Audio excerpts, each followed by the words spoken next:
Good evening and welcome to the Hillsborough Town Board of Commissioners regular meeting for April 14th, 2025.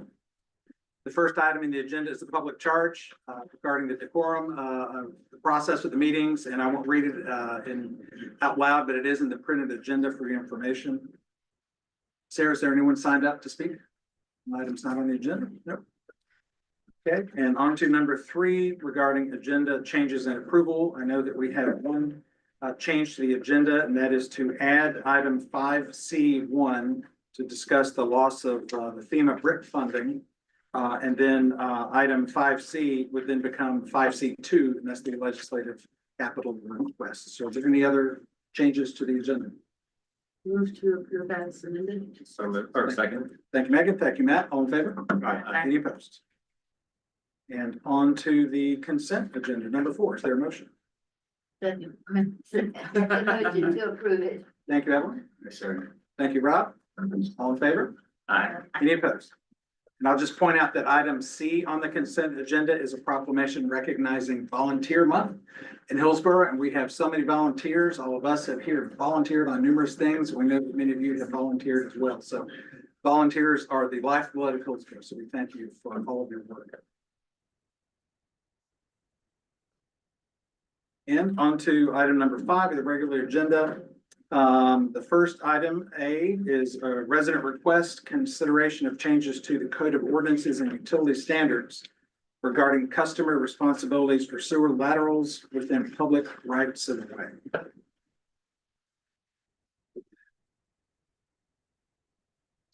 That being the agenda.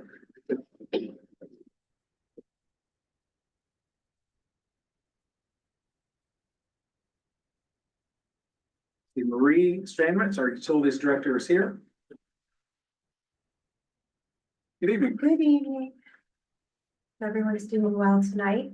We're bringing forth a discussion about a resident who is requesting to change the code on our ownership responsibilities for sewer laterals.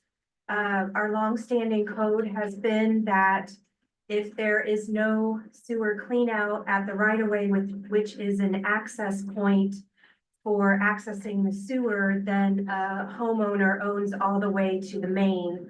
And unfortunately, there was a situation where the owner did replace their sewer lateral from their home to the right of way, but they were misinformed by the plumber that the town would take care of the rest, and subsequently something failed under the roadway in the right of way. And it's was I would say an ordeal for them to find a utility contractor to fix that and deal with street cut permit, or some owners need a DOT encroachment.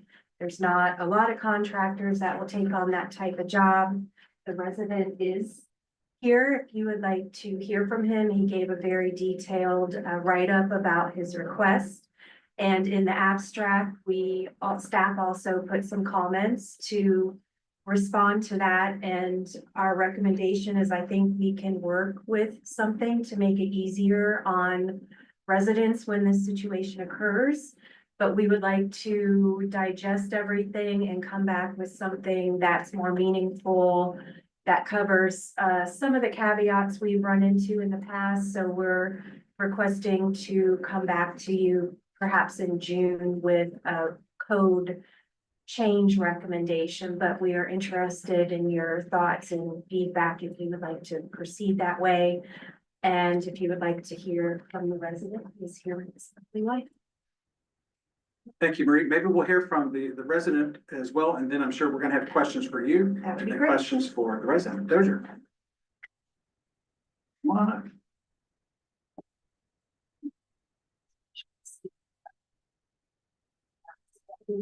Hello, everyone. Don't have much of a speech planned, just mostly wanted to talk about my experience as a homeowner and a little bit over my neighbor's experience 2 homes down, who went through the same thing 2 or 3 years ago. And it's sort of an experience that as a homeowner was unexpected. Still going through it. If you want to pass by my home, it's under repair right now. And so it'll be done tomorrow. So looking forward to that. But essentially, the idea is that a lot of homeowners who have a clean out and the town has accepted, if I understand correctly, has accepted their sewer line from the right of way to the main. The town accepts ownership and maintenance and repairs and the cost of those as well, as they are for most modern homes built in the last, I don't know how many years, but modern standards. My home was built in the 1950s. I think a lot of homes in my neighborhood as well. Our neighborhood was incorporated into the town to 1977, according to my neighbor, who was looking into that at the time when she went through a very similar experience. And we're looking to see if there's any way we can close that gap for these homes that could go through something like that. I did want to provide some just numbers as to sort of the reasons. It's not just a financial reason. It's sort of just how can we mitigate risk? How can we address emergencies for something that I think is important for a homeowner? We discovered the problem in December 2023. Our sewer line would failed. Plumber replaced everything from the home to the road, except for the portion under the road, because that's not in their realm of scope of work. So we paid $7,500 for that at the time, and we did not add a clean out. Adding a clean out would have been more money. Regardless, the portion under the road was most likely failing. A homeowner, in my experience at least, my unique experience, every homeowner is probably very different as to the standards of what their home is going through. In our experience is if our home section that was done outside of the road on soil property needed to get repaired, most likely the portion under the road probably needed to get repaired. It was done at the same time. So they're one and the same. So I mentioned that previous number because $7,500 was just the portion not under the road. The portion under the road was $9,650 for a total of $17,150. There were some quotes or estimates that I also put on the agenda that showed the other options when I was shopping around. I believe I said 9 or 10 utility contractors were reached out. 6 got back to us. 2 said they don't work with private homeowners. 4 gave us estimates ranging from $9,650 all the way to $24,000 on top of the $7,500 that I already mentioned. It took 4 weeks for me to search for them and really make sure I'm getting apples for apples. Each one of them was missing something in their estimates that would have made the difference by thousands of dollars. And all while at the same time, my plumbing line is failing. Water is coming into the home, but nothing is really leaving the home. And so it's rough. And just to put into perspective, sort of the cost of that, it's a lot of money on an individual homeowner. And I understand that there is a budget constraint, both on the homeowner, it's a big financial burden, but also on the town budget, it's a big financial burden. I understand completely as someone who has come to these meetings for the last year or attended them and paid attention. Money's not easy to come by in any means. But just to put into perspective what it means for the individual homeowner, to compare some other costs, cost of homeowner repairs, these are some actual costs I've either repaired or gotten estimates for.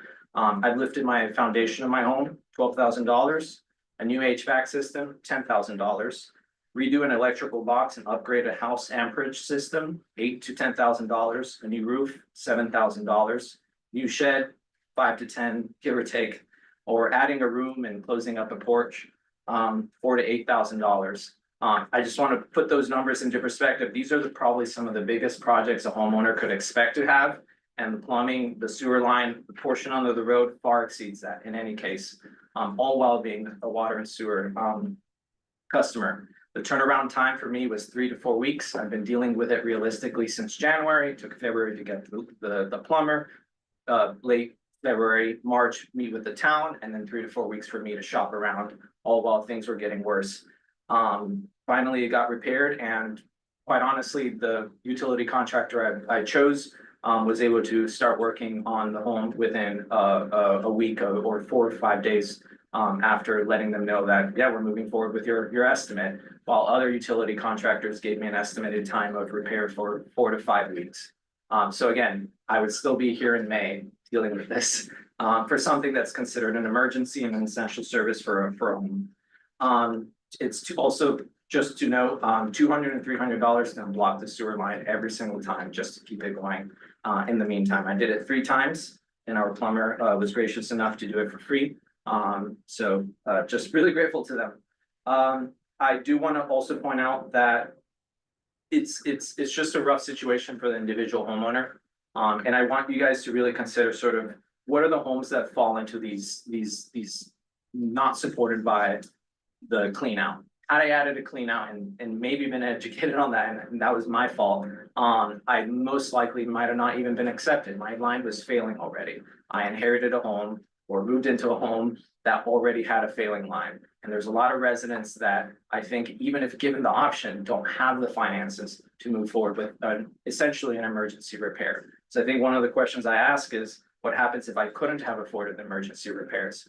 I started this year with some savings. Now we're back to pretty much being paycheck to paycheck after these repairs. I can only imagine another neighbor having to take loans out or something.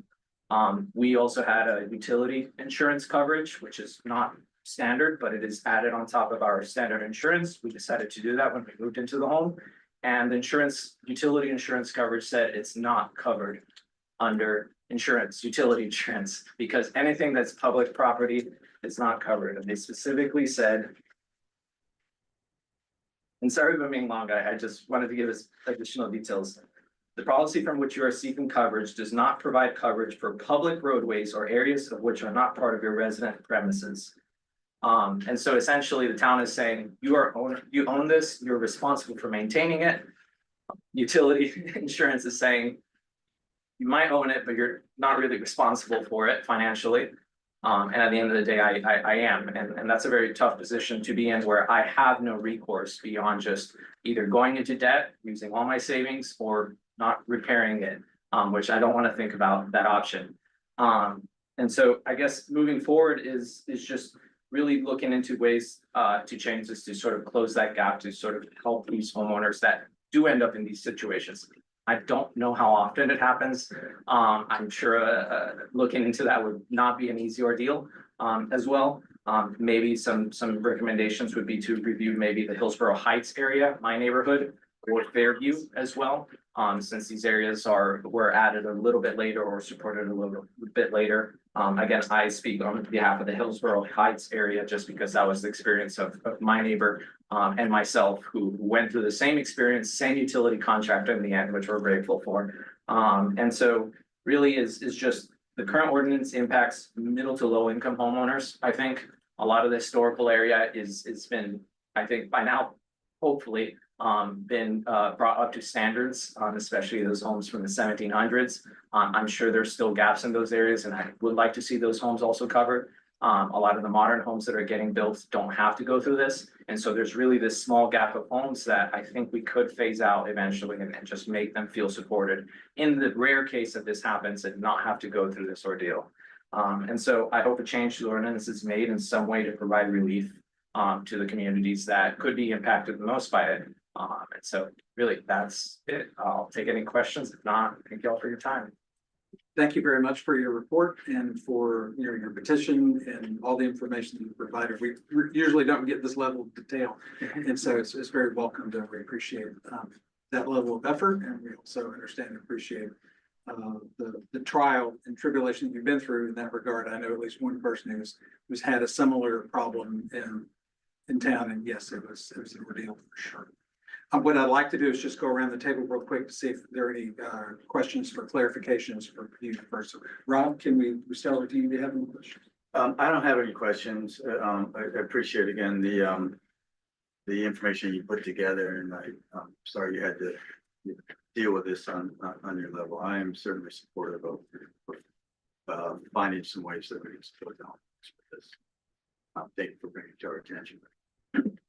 I have one question regarding the plumber that you hired to come out and make the connection. Did they just tap into the existing pipe you said it's in the public right of way? Yeah, so the portion from my home to everything on the soil to right where the asphalt hits, they connected it right there. They did not add a clean out at that time. Okay. Did they, I'm just curious about your experience, and did you feel that they were up to speed on town code and what the town requires and doesn't require? And it sounds like maybe there was a gap. Yeah, there was a gap on the plumber, there was a gap on me, especially for someone who, again, I come to these meetings, I read the ordinances, I'm just that type of person. I pay attention to these things, and I think it is an assumption, even for my neighbors, as they drove by, like, are you paying for that? And I'm like, yes, it's sort of just, it's public right of way, even my insurance was sort of surprised. Although maybe they're surprised because they don't wanna cover it, but, they weren't aware, despite having worked on the same home, 2 homes down, for a similar issue. Well, for the record, I'm in the same situation that you are. There's no cleanup. And for the most part, up and down King Street, I don't see them either. So there are other people who are gonna be in that situation sometimes. I don't have any questions, like Commissioner English, very thorough, I wish when we got resident complaints and highlights of things that we similarly got that level of detail, but I also know the righteous, I won't say anger, but the righteousness of wanting to recover dollars and going down a rabbit hole and documenting everything in real time and with a lot of detail.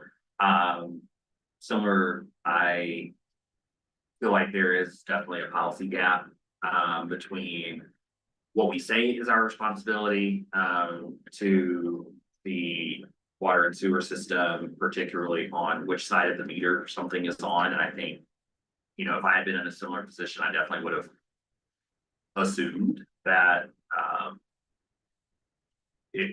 wouldn't necessarily be my responsibility, especially something that could impact the whole system. So I hope that similarly to the mayor and to Commissioner English, that we'll be able to find, the staff will be able to find something that's workable and doable, taking into account all the financial health, the enterprise fund and whatnot, but definitely a gap that we need to address.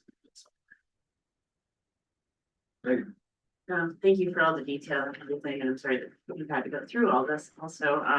It definitely educated me. It was, you know, over time I had heard about houses connected to houses with their sewer line and those horrible stories, but not the clean out ones. So this was new information for me. So to address it and bring it forward to the board, thank you for doing that.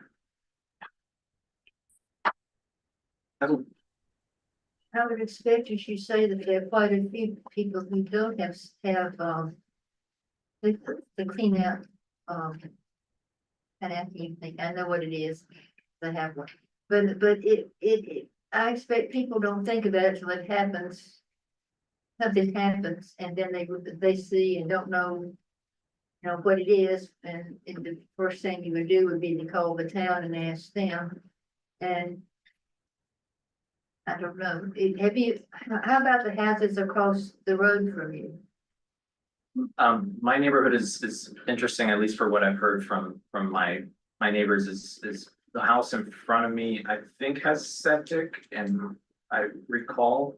And then I've had some neighbors down also who had septic, which was the one that had to go through the similar ordeal to be connected back, or connected into the main back in the day recently. I've gone for walks and also noticed not a lot of them have the. Well, I would think, I guess a person would think that whatever leaves your yard would be if it's under the street, under the pavement, that it would be covered, that the town would cover it. You'd almost think it. If you follow what I'm saying. Yeah, I think that the expectation is there. I think that the more surprising side, or the reason goes beyond financial, I think. Beyond just why I think the town should cover it or support it, it goes beyond just financial. There's also just a risk of dealing with the utility contractors and the inability from my side to be able to deal with it on a timely manner as well. Well, do you think the town helped you in ways and gave you some ideas of what we could do to help you, what we might could do to help you? Yeah, and I was gonna add at the end, I did want to say that town staff has been absolutely amazing. with the portions that they can help, since I am one of those that does fall under.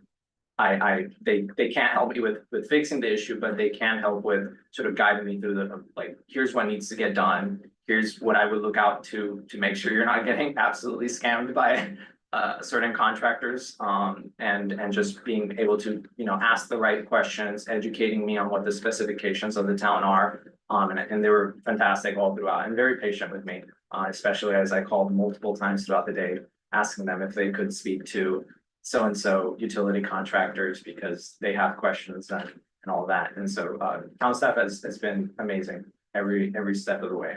I wouldn't, if I had to go through this in another town, I wouldn't be as happy in a way.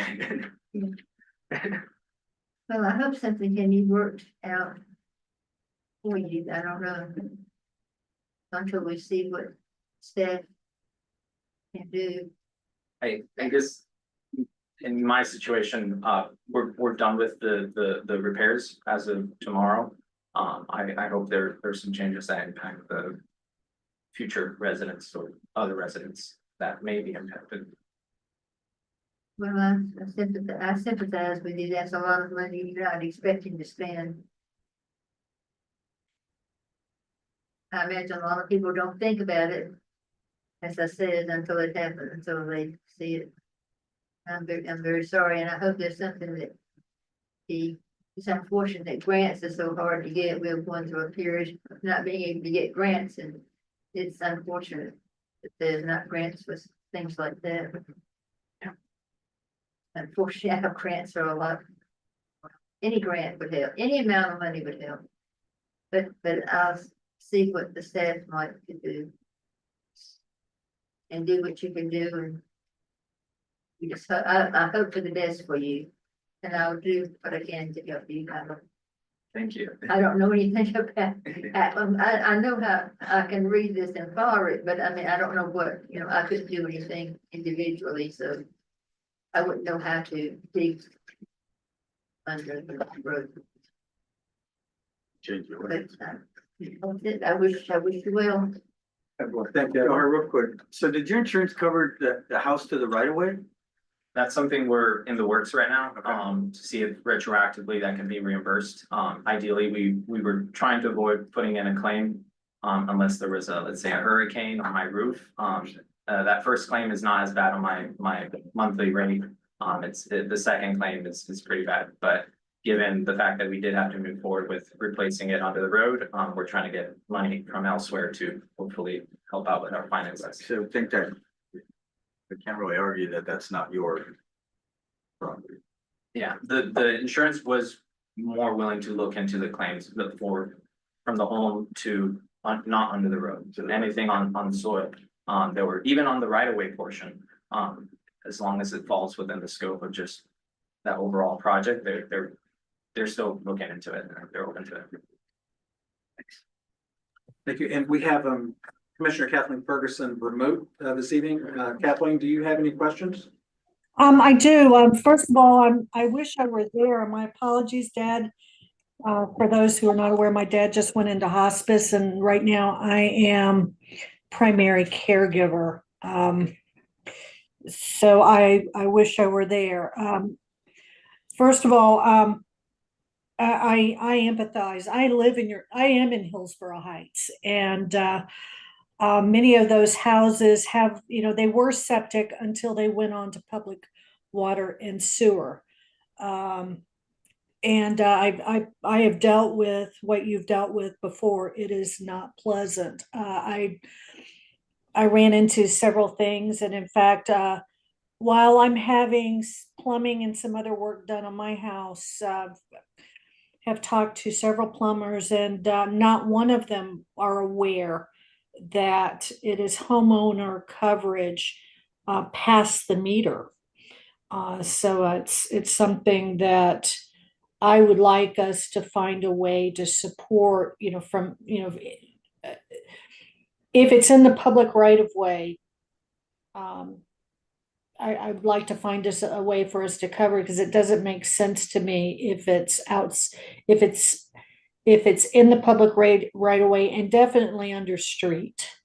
I wouldn't expect that. And I don't think it's reasonable to expect homeowners to be responsible for under the ground of that public right of way and street.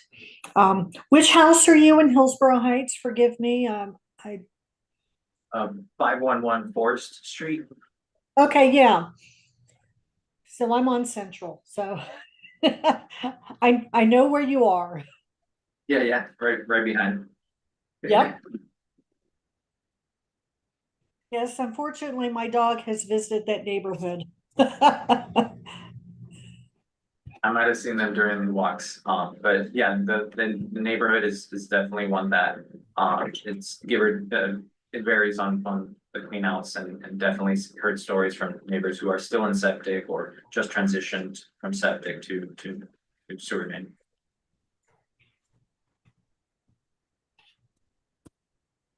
Kathleen, any other comments or questions? Sorry, I just went on mute. No, not for right now. Okay, thank you. I think we'll ask Marie Stramers to come back and just hear from the board on our thoughts on kind of what you have proposed about coming back in June. So it sounds to me there's consensus that your recommendation is appropriate to come back after hearing the discussion and come up with some Yeah. additional suggestions, but it might take, you know. Yeah, we just want to make sure we're being, I guess, thorough and equitable, because we do have differences, like when it's a new tap, if you recollect in 2022, came to you with the justification for our staff not to install those. There is a difference with an emergency repair, but it was mostly due to resource limitations on our staff for doing that.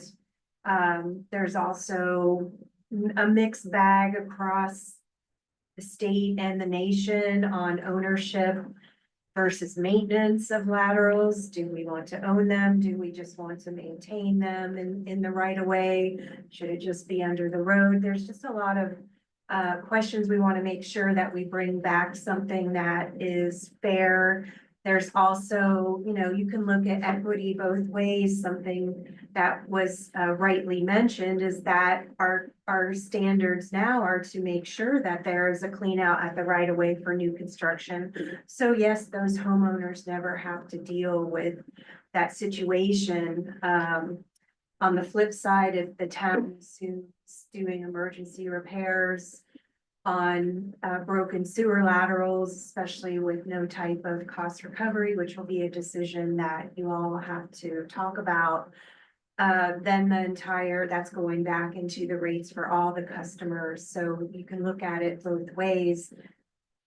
Agree, as I mentioned at the beginning, it is a hardship for these owners to find a licensed utility contractor to get them going. I don't know if they had replaced his sewer lateral at once, whether it would end up being that cost that the plumber or contractor had to come back twice. So you have the extra mobilization charges, you have the added pavement and things like that. So those are the things that we just want to look at, because we do have standards for new construction and renovations of homes, which you all know about. Are we going to treat emergency repairs the same way? Are we going to do it without cost recovery? It's the most expensive part, obviously, going into pavement. So we just want to really think through about how we present it, but I do think we can come up with something that gives some type of relief. And if you want to add anything? Now, I guess the only thing I would say is the sort of the general program that we dealt with in Durham is we had about, you could say, put a clean out in the right of way line, and the Durham staff would come and maintain it from there. And we had about 100,000 service connections in Durham, and I'd say we dealt with it maybe once a month. So just in terms of scale, like obviously we're less than a tenth of that number here, but if we even cut that number in half, I think one every other month, I think it's a manageable workload for town utility staff. They talked to our summer maintenance guys about this, and more broadly, the implications of doing something like this townwide. I think you know, if that were about where we landed, they felt reasonably comfortable that that was something they could handle with along with, there are many, many, many other responsibilities, yeah. And just to give a perspective, OWASA does not take any of the sewer lateral. However, if there is an emergency situation and it is proven that the damage was due to installation, not a blockage from rags or grease, then they will go out and assist the homeowner in repairing under the road. And then there are, in your abstract, you have information on towns that are like us. Right now, our policy is if there is a failure and you do install a clean out and you do bring it up to current standards, then we take it over and the homeowner's not dealing with this ever again, just like a newer home situation. So that's what we do now. I believe the request is for us to just fix it no matter what, clean out or not. Thank you. Let's go around the table. Rob, we'll start with you. So I know you all mentioned that we don't really have an accurate sewer account of like how many houses that we still have or don't have. Do you have a guesstimation or how can we find that out? To me, it feels like, you know, we fix it when it happens, but it'd be really nice to know if we can plan for, you know, some of those things before they happen. I mean, back in, I want to say we started our GIS system probably 20 years ago. And so we do have some GIS of our sewer cleanouts, and we know that all newer subdivisions are gonna have them. I think the most of them, as mentioned, are in the historic area. They were probably, we have sewers that were built by the textile mill owners for their employees when things discharge right into the river before we even had a treatment plant. We have infrastructure that was built through Orange County or HUD grants when we hadn't annexed that area. Fairview's area, Lawndale area is one of those areas where the town annexed after the infrastructure was built and observed by others. So I can't say what happened way back in the 70s and 80s when we took some of those things over, what kind of program we had to make sure it was something we could access and something that was in good condition. But we're here now. I mean, I can give you a map of our GIS. I don't know if it would be of benefit with the frequency that we're seeing this happen to go and inventory all that. We certainly want to continue working on our maps and improving them and picking up those things as we find them. Honestly, we're pretty buried with really high priority things. So I feel like if we can come back to you with a compromise to give some relief to the homeowners, then until we can find time to do a better inventory and get our maps updated, that we're satisfying the spirit of what's being requested and helping out the customer. And I'm fine, you know, bringing it back to us, obviously, with some suggestions and solutions, but it worries me, that we definitely know. I mean, it sounds like we know generally where they logically kind of would be, just. Where they should be, yes. And some of them we actually find they're just buried. They're not sticking up like they should. Sometimes they get run over by mowers or workers or whatever, and then the dirt sort of goes in and they get, you know, they're underground. So there could potentially be more that we just can't see, but it would be, you know, excavating in the people's yards. Even though it's right away, they do think of those areas as their yard. And an investigation like that, or going to stop and run a camera, each one, you know, would be an effort. And then, so when you have a broken lateral, where's that sewage go? Does it go back to the house? Is it where it's Hopefully it's broken and? Hopefully it's not going back to the house because Okay. it's got to drain Right. down.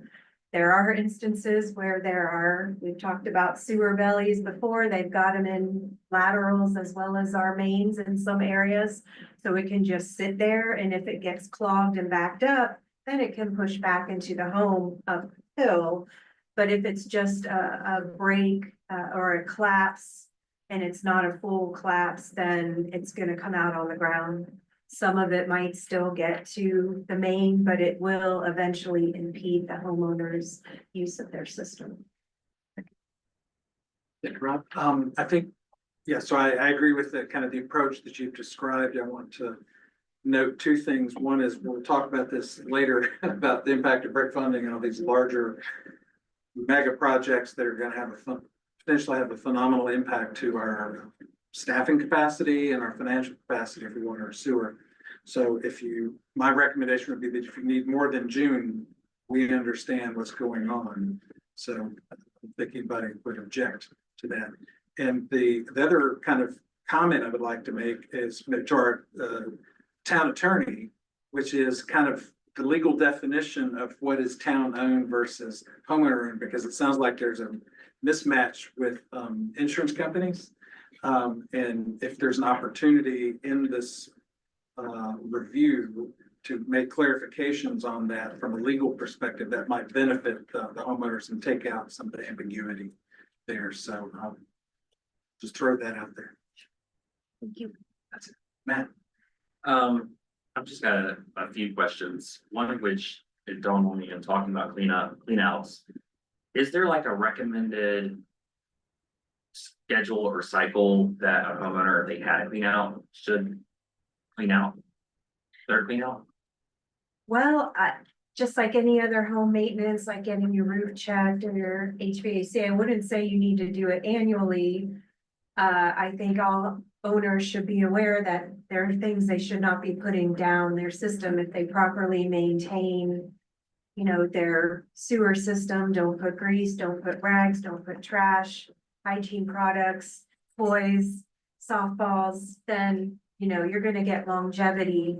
Older homes, when you move into one, you probably want to get your sewer lateral cameraed by a plumber. Usually that might be part of your due diligence efforts, especially for some of the homes that are, you know, in our historic area, very, very old.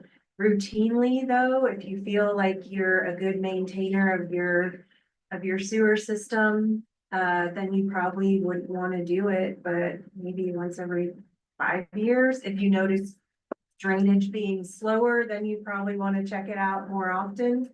If you have trees in your yard, root intrusion is probably one of the biggest things we see with private sewer laterals. I understand one quick thing, just to be clear, as my staff that was inspecting this, so this particular case wasn't due to a homeowner maintenance issue. No, I was just, Right. I was just curious. For materials and that installation. Okay. Yeah, I was just curious, like if someone did have one, you know, how frequently should they have it checked? And then what have you seen other jurisdictions do in terms of cost recovery? I have not researched that. I've only read, you know, we gave a few examples in the abstract about OWASA. I know like in our code right now, if it were a new sewer tap, and we've mostly, if it's just development, I'm building a new house or I'm doing a renovation, then it's on the licensed utility contractor that the owner buys. But we have left in there an emergency situation, like say someone's septic fails and they have sewer frontage and they want to connect, then we have reserved the right to charge, you know, our time and materials and equipment rental, just like we would to a contractor who maybe struck our line, like whatever time we put into it. When we did do new construction tapping, which is similar because we're gonna be in the right of way and we're gonna be digging up the road and we're gonna be digging up the yard and we're gonna be installing a clean out and a pipe to the main. Then I just lost my train of thought. I was gonna tell you. Darn it, I hate that when that happens. We have charged them for the pavement restoration and we billed that after the fact. And that is in the, I think, section A1 of appendix A of chapter 14 of the code of, Not that you pulled this up. not that I many read times. this every day. And I'm hearing that this issue, this type of issue isn't brought up to y'all frequently. No, So if it is happening more frequently, then people are just eating the cost and moving on. right, and then we assume ownership of that part and they don't worry about it again. Just curious, thank you. I don't think I have really anything to add from what you had already put in the agenda packet, but my colleagues have already mentioned, so I think. As Mayor Bell said, we'd understand everything else going on. It's not at the June meeting, but yeah, thank you for the direction, thanks. I think you've given a good presentation, and I think he gave a good presentation. And I appreciate what he said. So I don't know, I don't have anything to add. I just hope that things will work out somehow. I wish the best for the situation. I don't know what else to do except for, What you're doing. Unexpected costs are never a fun thing, especially if they make your home inhabitable, so. well, thank you.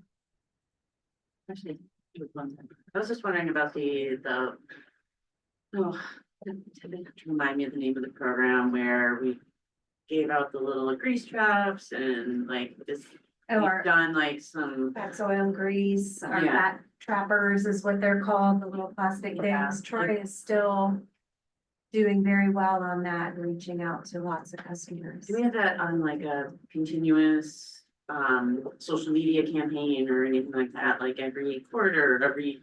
Catherine's Okay, nodding, yes, alright. they're really good about keeping that on rotation.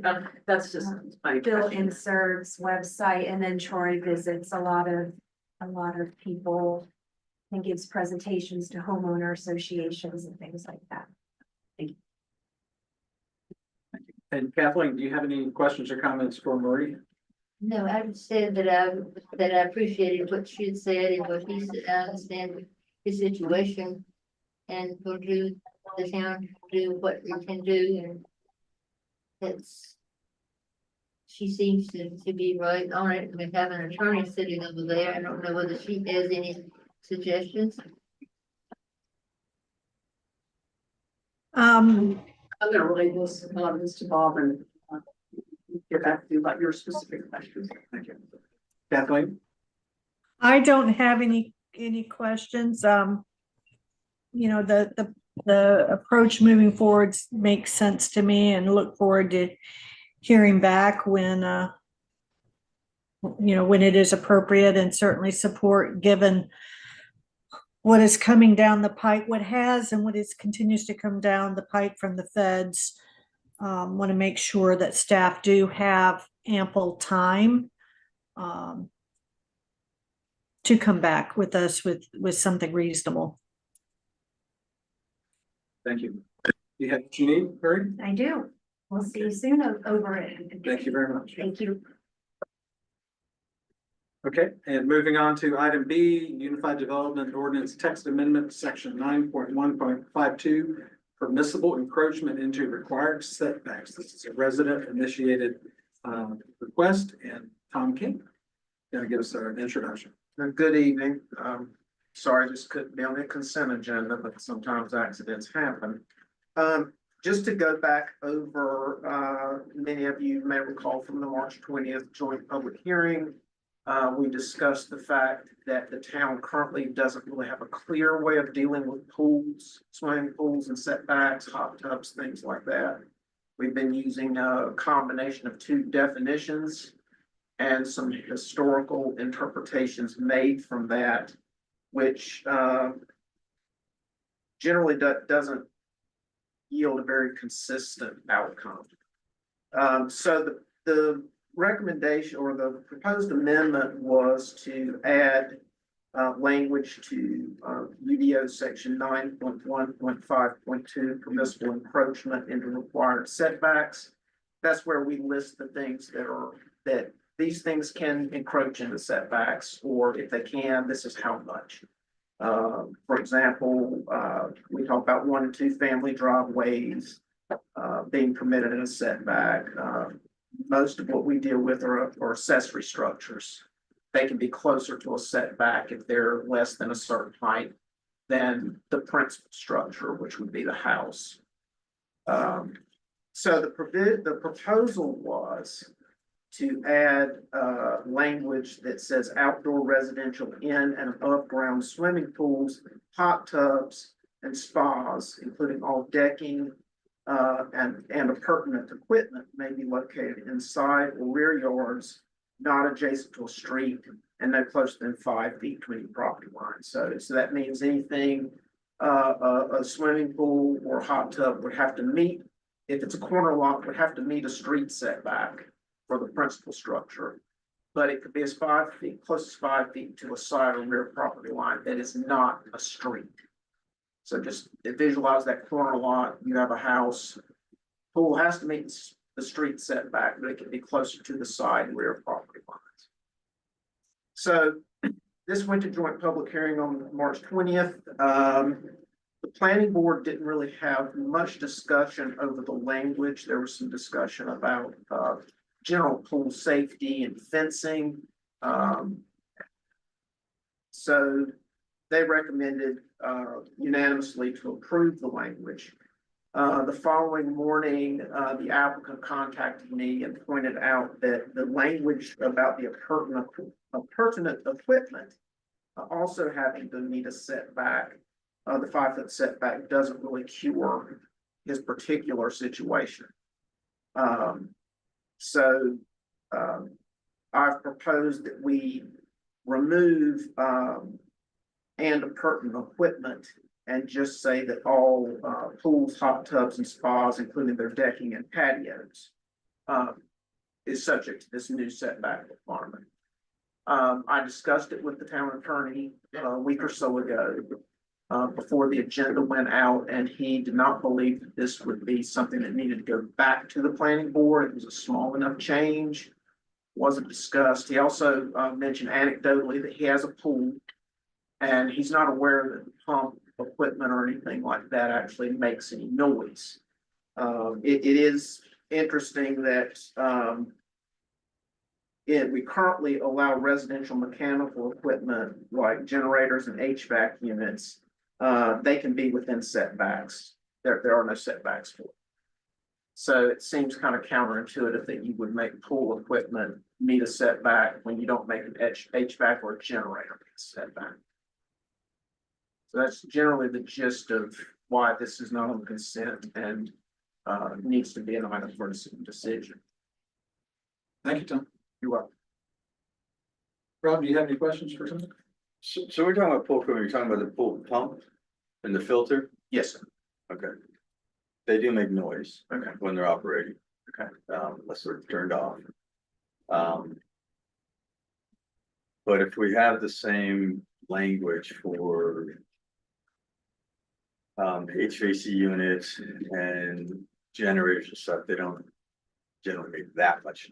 So I'm fine with this change, but. And that will satisfy moving forward is I'm just wondering moving forward if, because we basically take that language out, right? The We're removing the and appurtenant equipment. pertinent equipment. I'm just worried if that would allow a pool developer or builder to manipulate that. It seems like you've addressed it here too, so. I mean, I can understand the concern. Everyone's always looking for an angle to Right, fit it in. right. Okay, Fit no, something in. I think it's much better.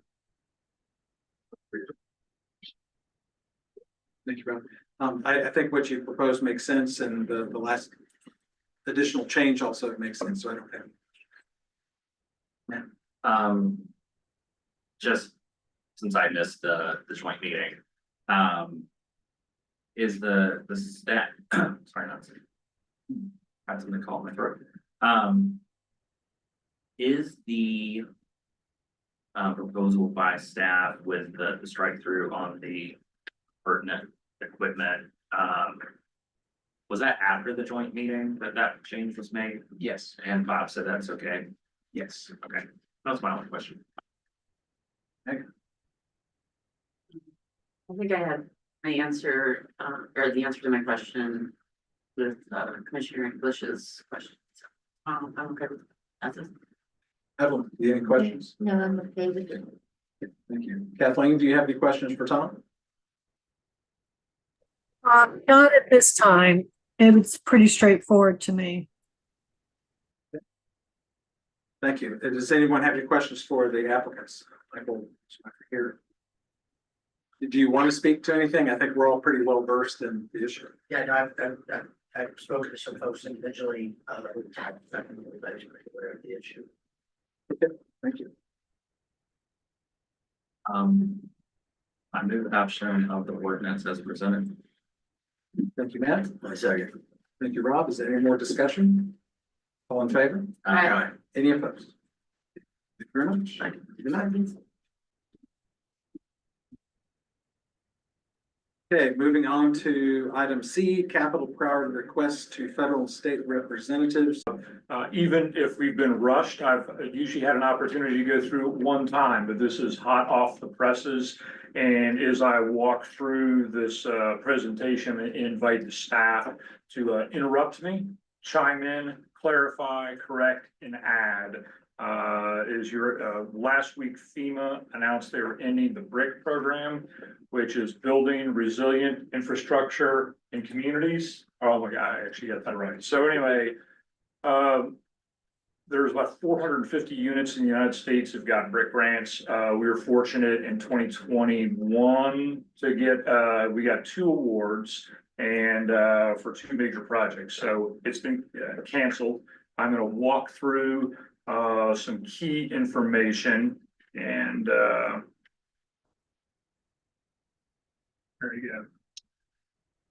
So 4 key areas we've got, tell you a little bit about the BRIC background, the specific projects that is impacting and utility impacts specifically here, and then possible next steps.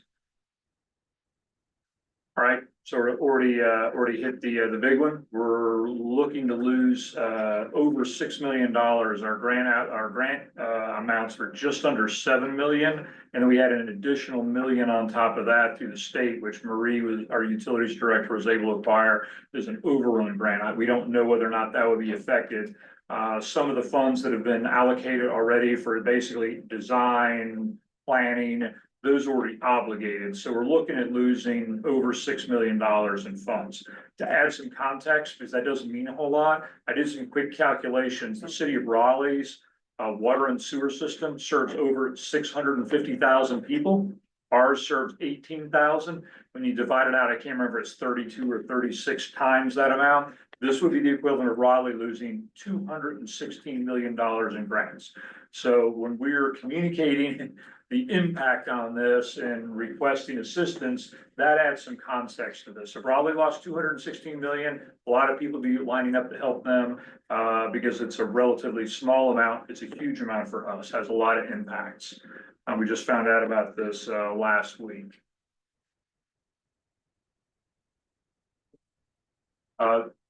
Just to clear up some misconceptions on information that had been published about it being a wasteful program. We earned these grants through a competitive process.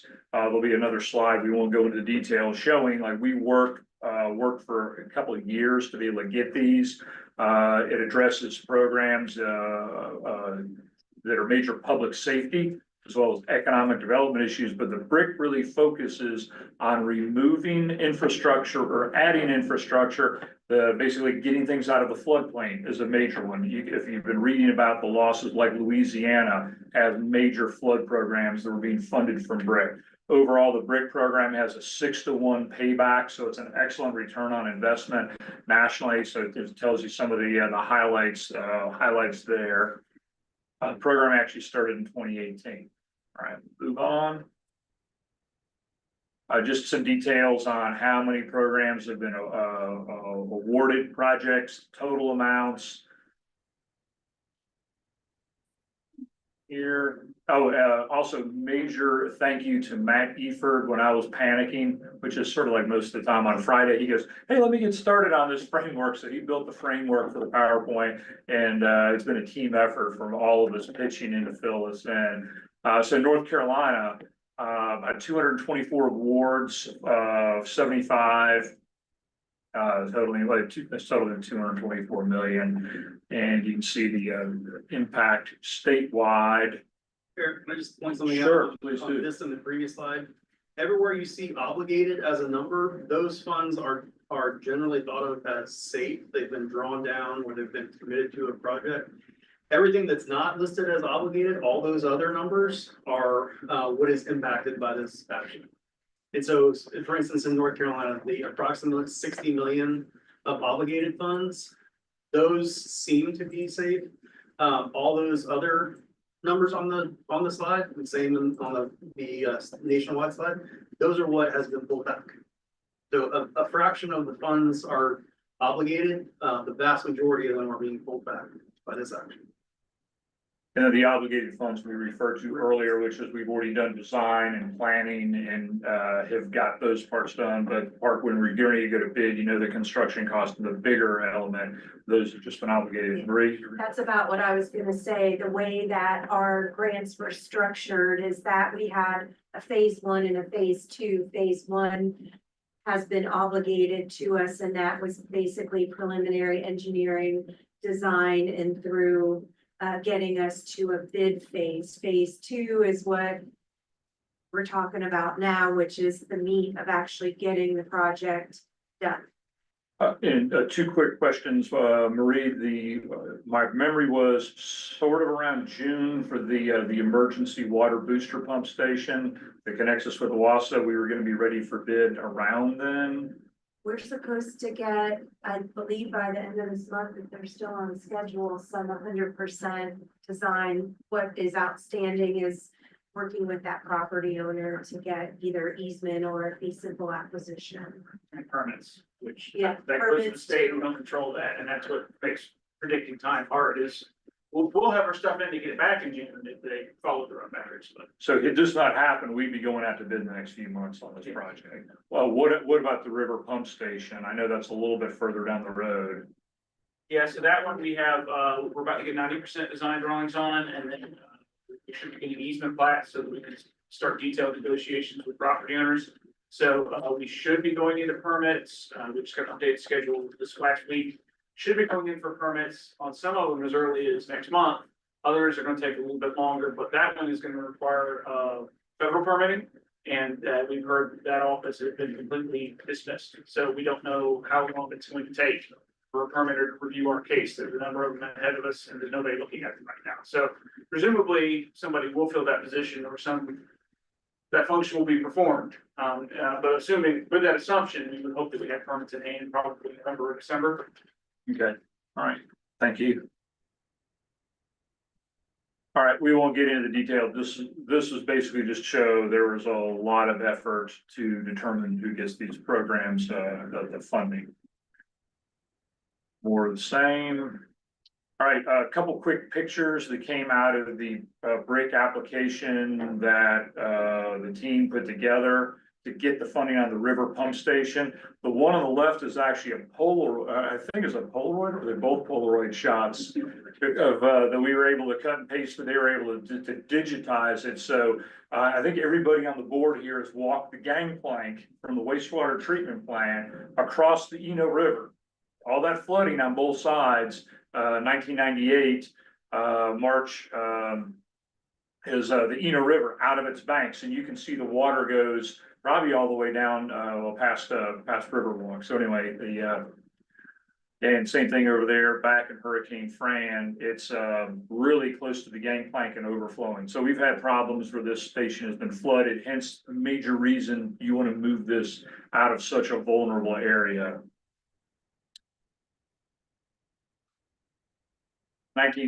Bottom line, board's already aware of this.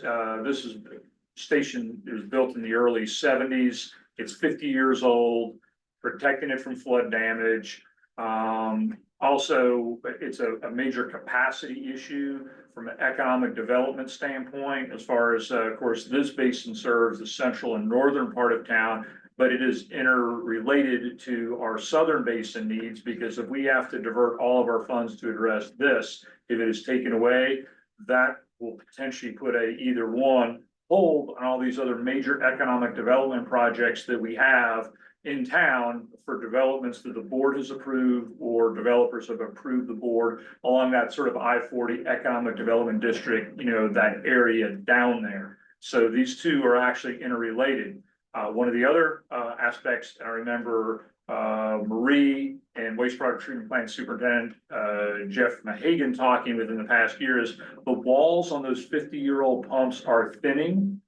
You can't get parts for these, and I understand our staff is now looking at emergency backup plans and this can't go forward. So maybe we have to spend a large amount of money to Band-Aid a 50-year-old station that we want to put on the way out, which would just be really wasteful. But anyway, that's a quick summary of where we are with the why we need to relocate this pump station and the dollar amounts and how far we are.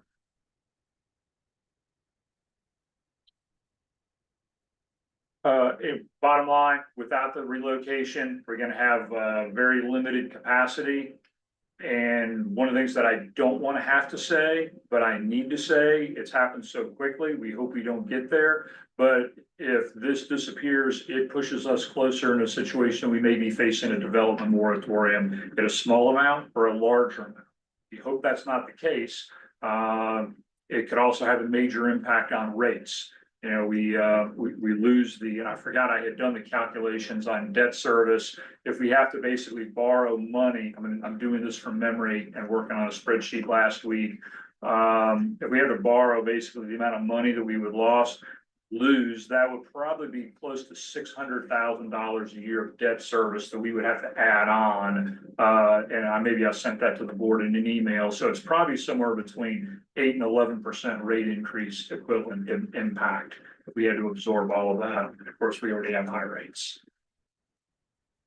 The emergency water booster pump station that connects us with Owasso, which we also call the Starfield pumping station, regional interconnect, allows us to help our neighbor, allows our neighbor to help us. We've got two graphics on here.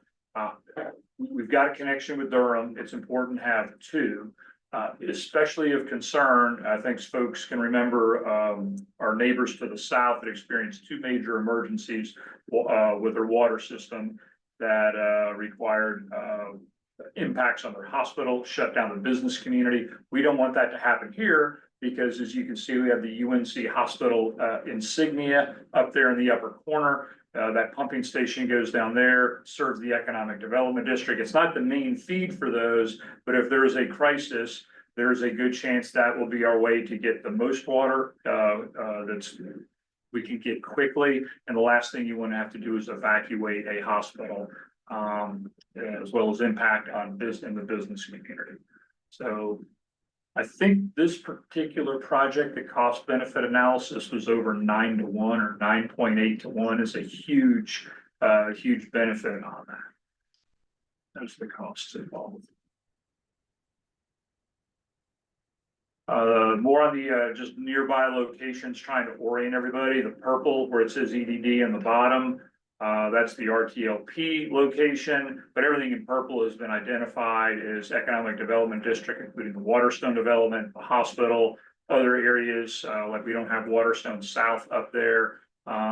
So when we are reaching out to our representatives, if there's any other areas that may be impacted and staff that I need to add to the list to make them aware of, that's not on the list, please let me know. What's the dark? Why are there dark people versus the light? I don't know. I was in my fervor of cutting and Okay. pasting a map that actually came from Orange County's website, where they identified the various economic development districts in Orange County. Does anybody know the difference? Isn't that the storage location? Is it the The port? self-storage? That's not the, Not sure. Commissioner Lloyd? this has to do with what the county discusses tomorrow night about adding that, development in that building for people who have problems, where would that be on that map? All right, just to be clear, this presentation doesn't have. I know it doesn't, Right. but where would it be on that map? Okay, That's Piedmont Electric Co-op in the dark purple. all right. Makes more sense. I'm trying to get your cursor. So where Commissioner Lloyd is asking, it is that correct? Right there? Right there. Right about there is the crisis diversion Okay, facility. near the Addison, was it near the Addison property? No, the Addison's on the other side. Addison property is there, which is about 100 acres of just woods behind Cornwallis Hills. And then this is part, the Orange County Crisis Diversion Facility. It's, they're on their agenda tomorrow night as part of the Waterstone South of the Yeah, I Capcom knew it was development. Cornerstone, but I wanted to see. Yeah. But that would, and hate to ask this question, but would that already be, since it was Roger Dale Stevens, would that already be in town or is that in the county? It's a county project, but they would have to use water and sewer. It's been annexed as We part had- of Waterston South. Yes, it's been annexed. It would be, It has been annexed already as part of the Waterston South. that's really. That's tricky. Okay. That was very tricky. But to clarify, that diversion center was it's choosing land that we had designated for commercial use when we approved the Capcoff. Is that correct? Because when we made the approval for the Capcoff properties, we had emphasized profit, tax generating commercial. We're asking to avoid nonprofit, but if I'm understanding correctly, what we're hearing is that commercial land has been flipped into non-tax revenue land. Is that correct? Kathleen, I think we're getting a little too far afield Yeah, of it the was too topic far, that but I think Eric it's is true. presenting, so would it be okay if we got back to that question? And Yes. let Eric keep going? I think we're about to lose momentum on what the problem at hand is. Thank you. No, but it's true. It's true. What she says is true. All right, I'm gonna move on from the emergency I water won't booster. ask anymore, but that was, that's been. Okay, Okay. I thought so. All right. So potential utility impacts, we haven't had a chance to do, a lot of math other than what I shared earlier, otherwise that, if we have to come up with another $7 million in cash, potential rate impact, or pushing off other projects that could potentially result in a moratorium or have other negative impacts, and also have a negative impact on our financial status, our fund balance or savings, and all the metrics that we have to fight diligently to meet our revenue bond requirements, the debt service coverage, days of cash on hand, the operating ratios, all of those things would come under extreme pressure. And let me see if I'll just.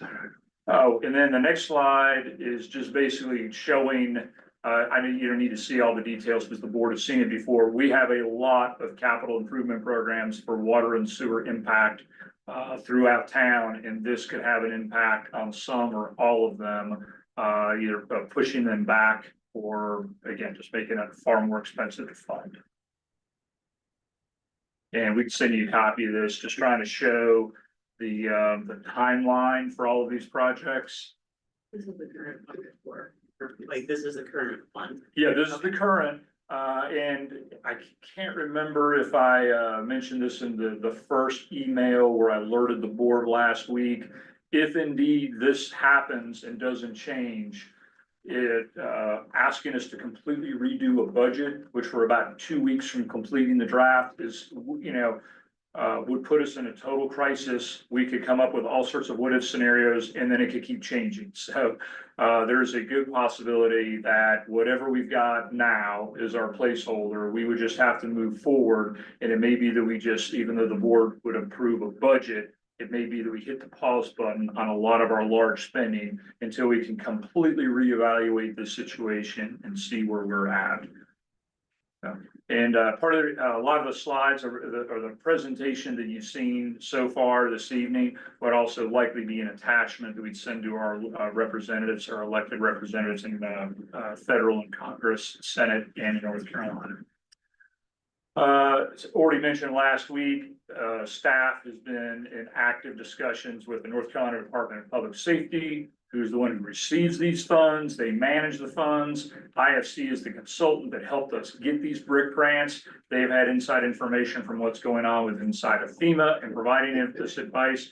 I met with Lee Worsley, the director from the Central Pines Council of Governments last week. He was able to get us some good information and contacts, as well as use the COGS lobbyist to provide some additional insight as to what is going on our behalf.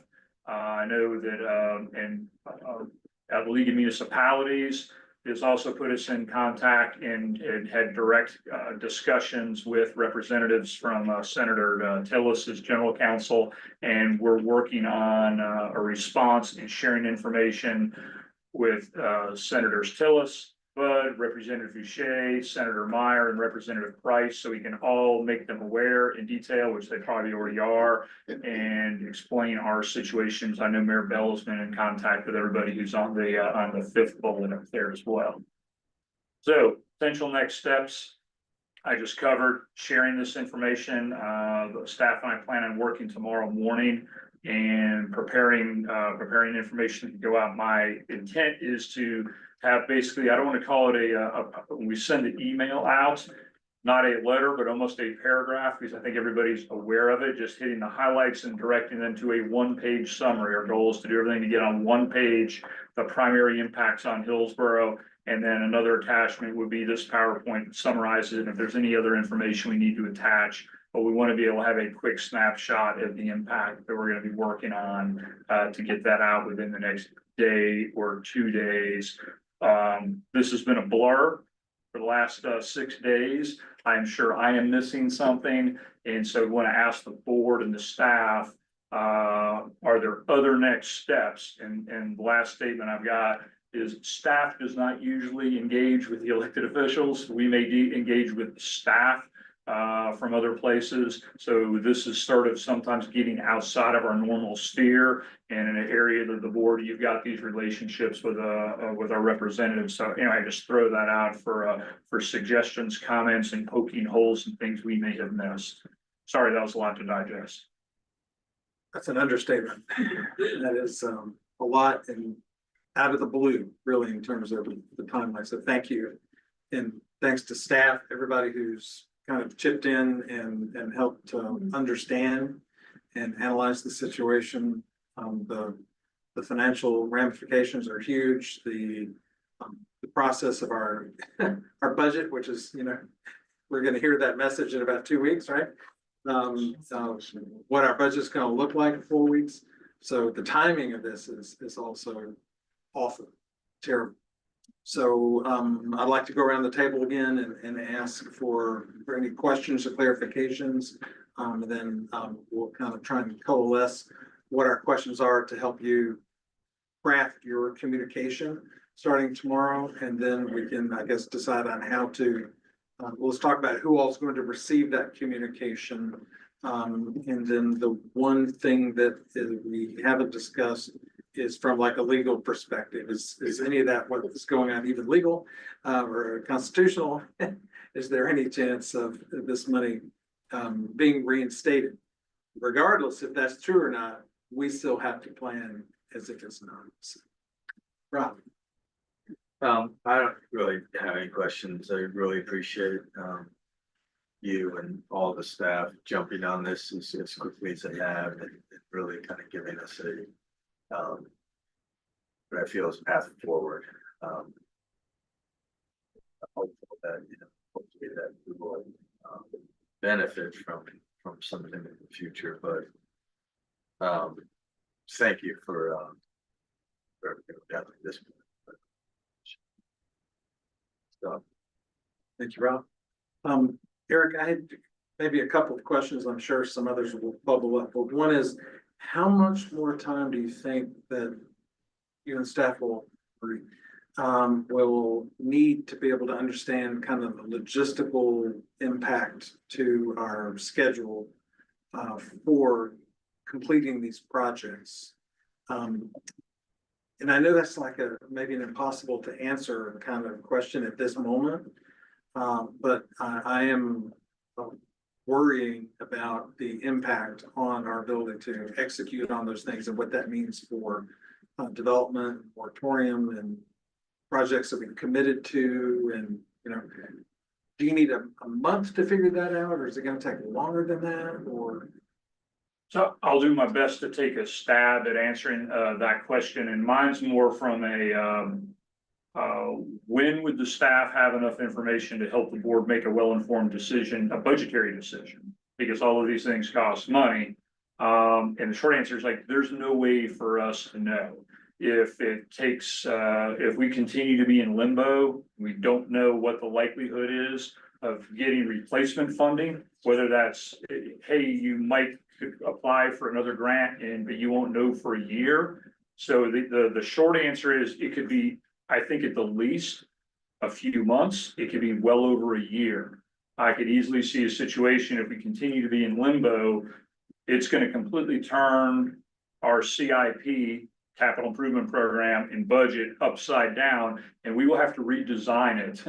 And then come back to the board with a variety of options like, are we still going to have the same order of which projects need to get done, which would be these two right up front? And then what goes in the other ones? And then how do we pay for it? And what are the implications of that? Does that mean we can't serve certain areas? We have to do a moratorium. So there's just really, short of some official notice being given to the town that we've reversed course, you still have these funds and sharing that information quickly.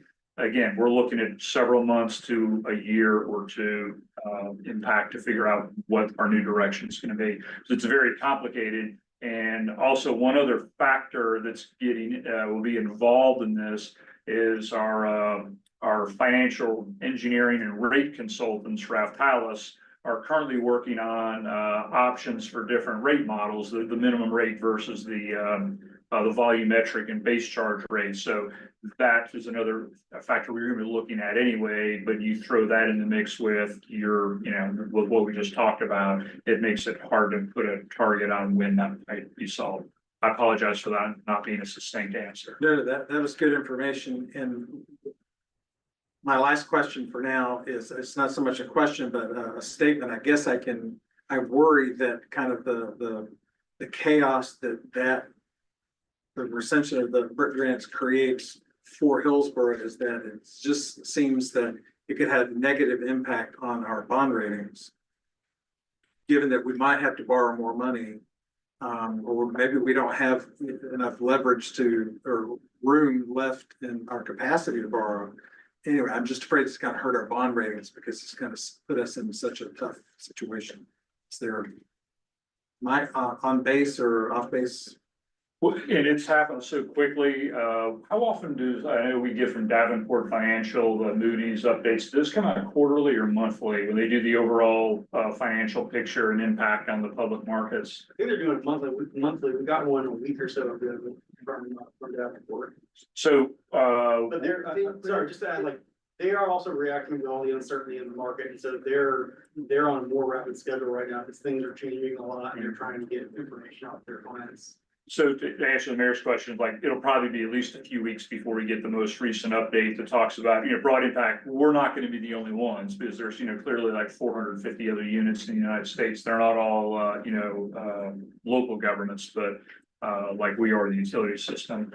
But that's definitely a major factor, our ability to manage this situation. You know, we just talked about at the retreat, we went into like pretty much a lot of detail about all the factors. So it would definitely put our bond rating under pressure. Need to answer. And periodically, the rating agencies will just take a look at units. Particularly my experience in the past. But this has happened, like it's like Eric mentioned, properly in a lot of different ways. So periodically, they look at us, and if obviously we're gonna go borrow to do a public issuance. We're gonna look at our and bring us that to the boards. But they are monitoring us on a regular basis, follow annual updates, it's a report that with the register our audit and answer a variety of questions they have on a yearly basis. And it's filed through that website called Emma. So they get that information and they're looking at it there too. So it's answer your question. It's not like I wouldn't say it's every month, but I do know my experience in passing time. So it's periodically they take a look at you and look at the units and And you just write it up and down based on what you think you're headed financially. But this is so new, it's so quick that. And just kind of looping back to my earlier comment, lawsuit potential is.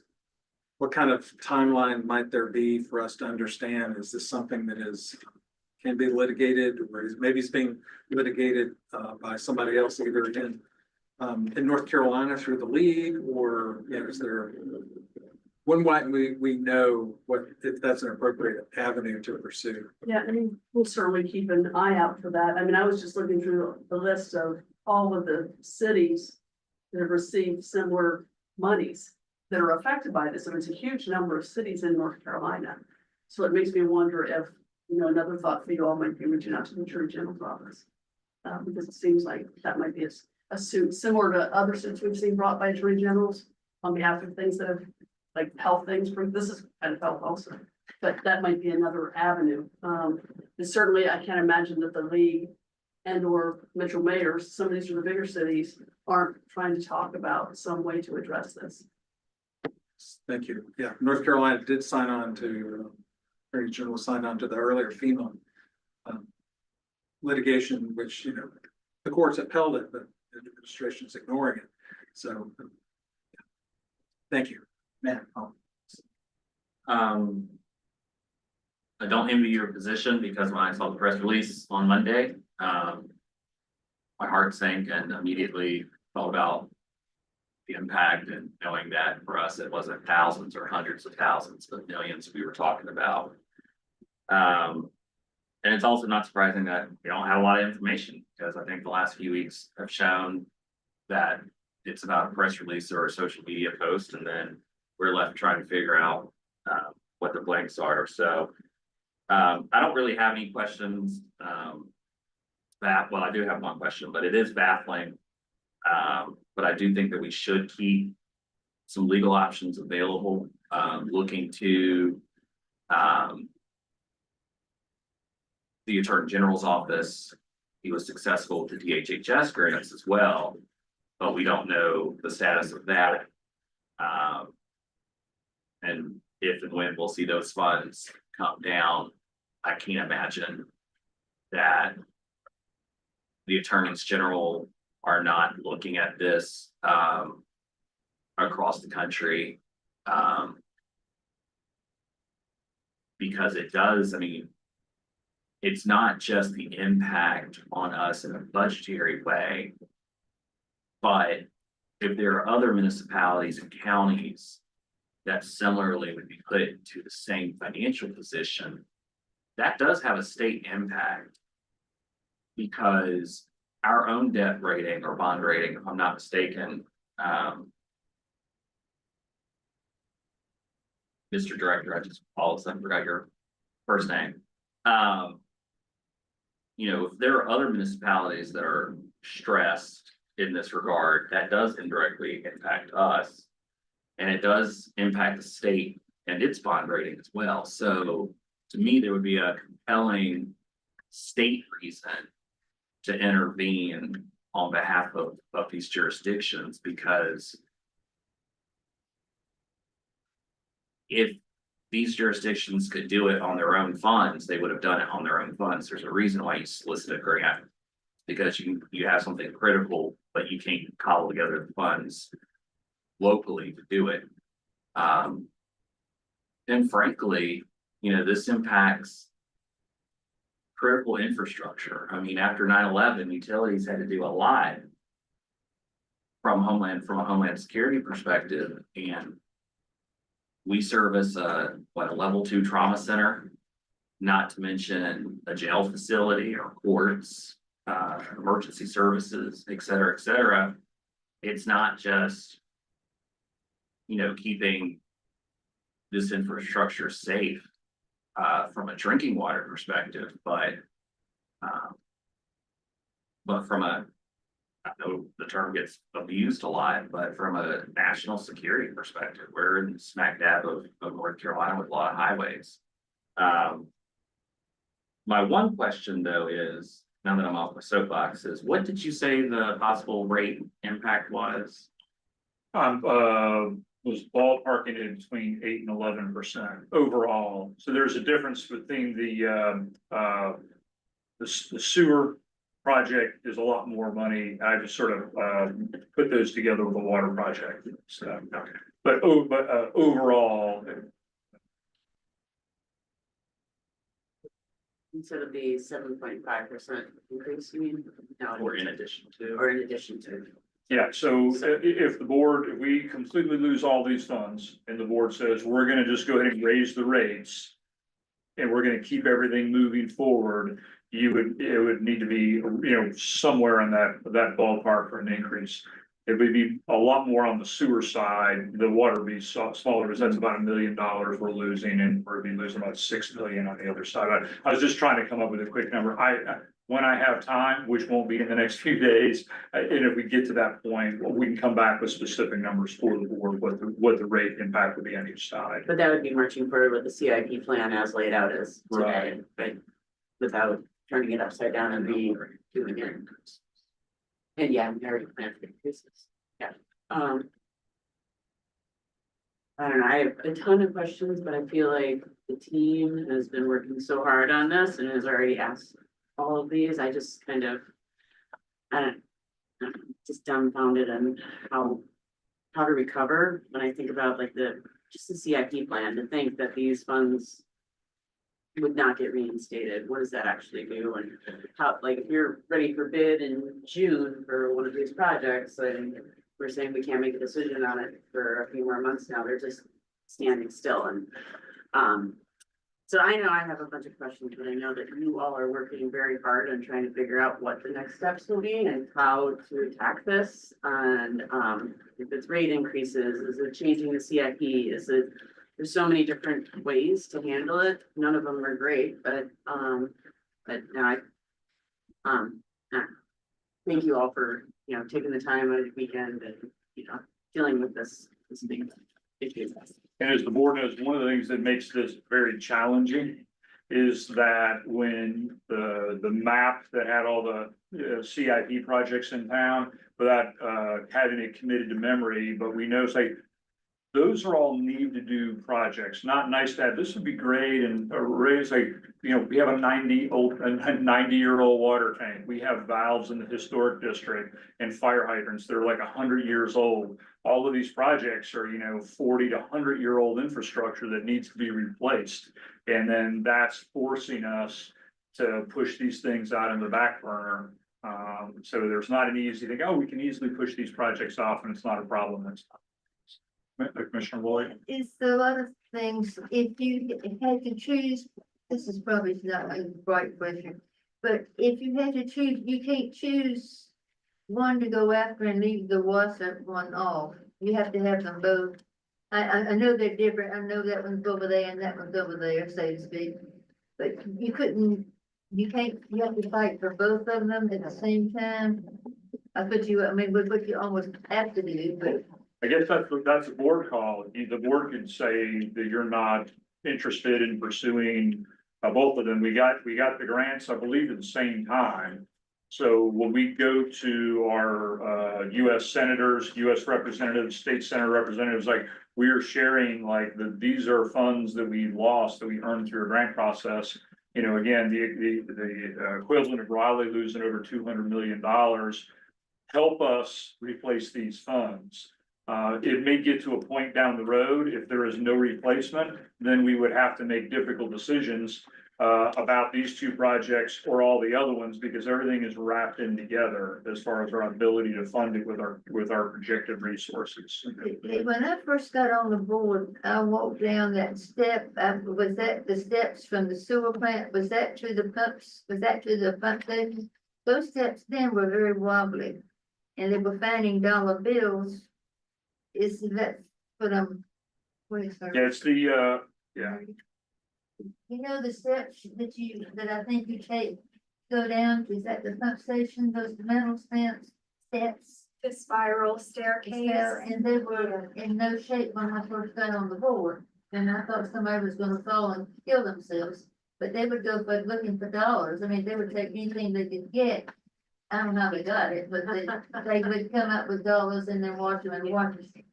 But is that Bar screen, yeah. Think about a bar screen. out of the bar? Well, do they still do that? I mean, I hope not. Well, I don't know either, but I mean, that look like then that's the thing that's gonna give. I didn't. really- Yeah, I'm sure there's been some repairs, but I hope so. it's I a could go old around and look, I guess, with my It's a mom still and a his- old spiral staircase. I really corroded. got to try it. I might end up. No, don't try it. Well, unless that's what you. Let me know what you want.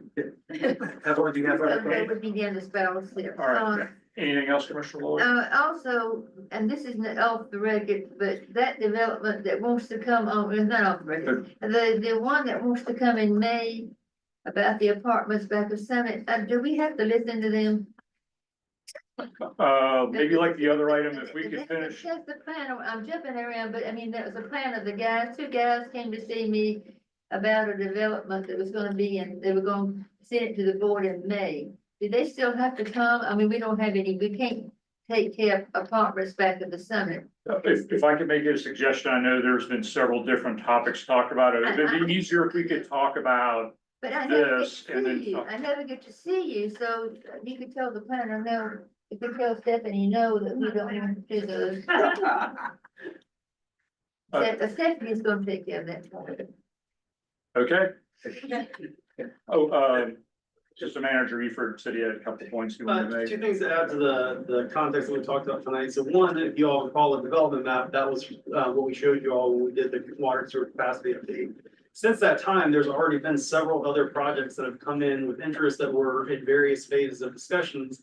And a lot of those are waiting on decisions on when we can move forward on CIP. And so it's not just the things that are on that map, there's also more now that are gonna be held up.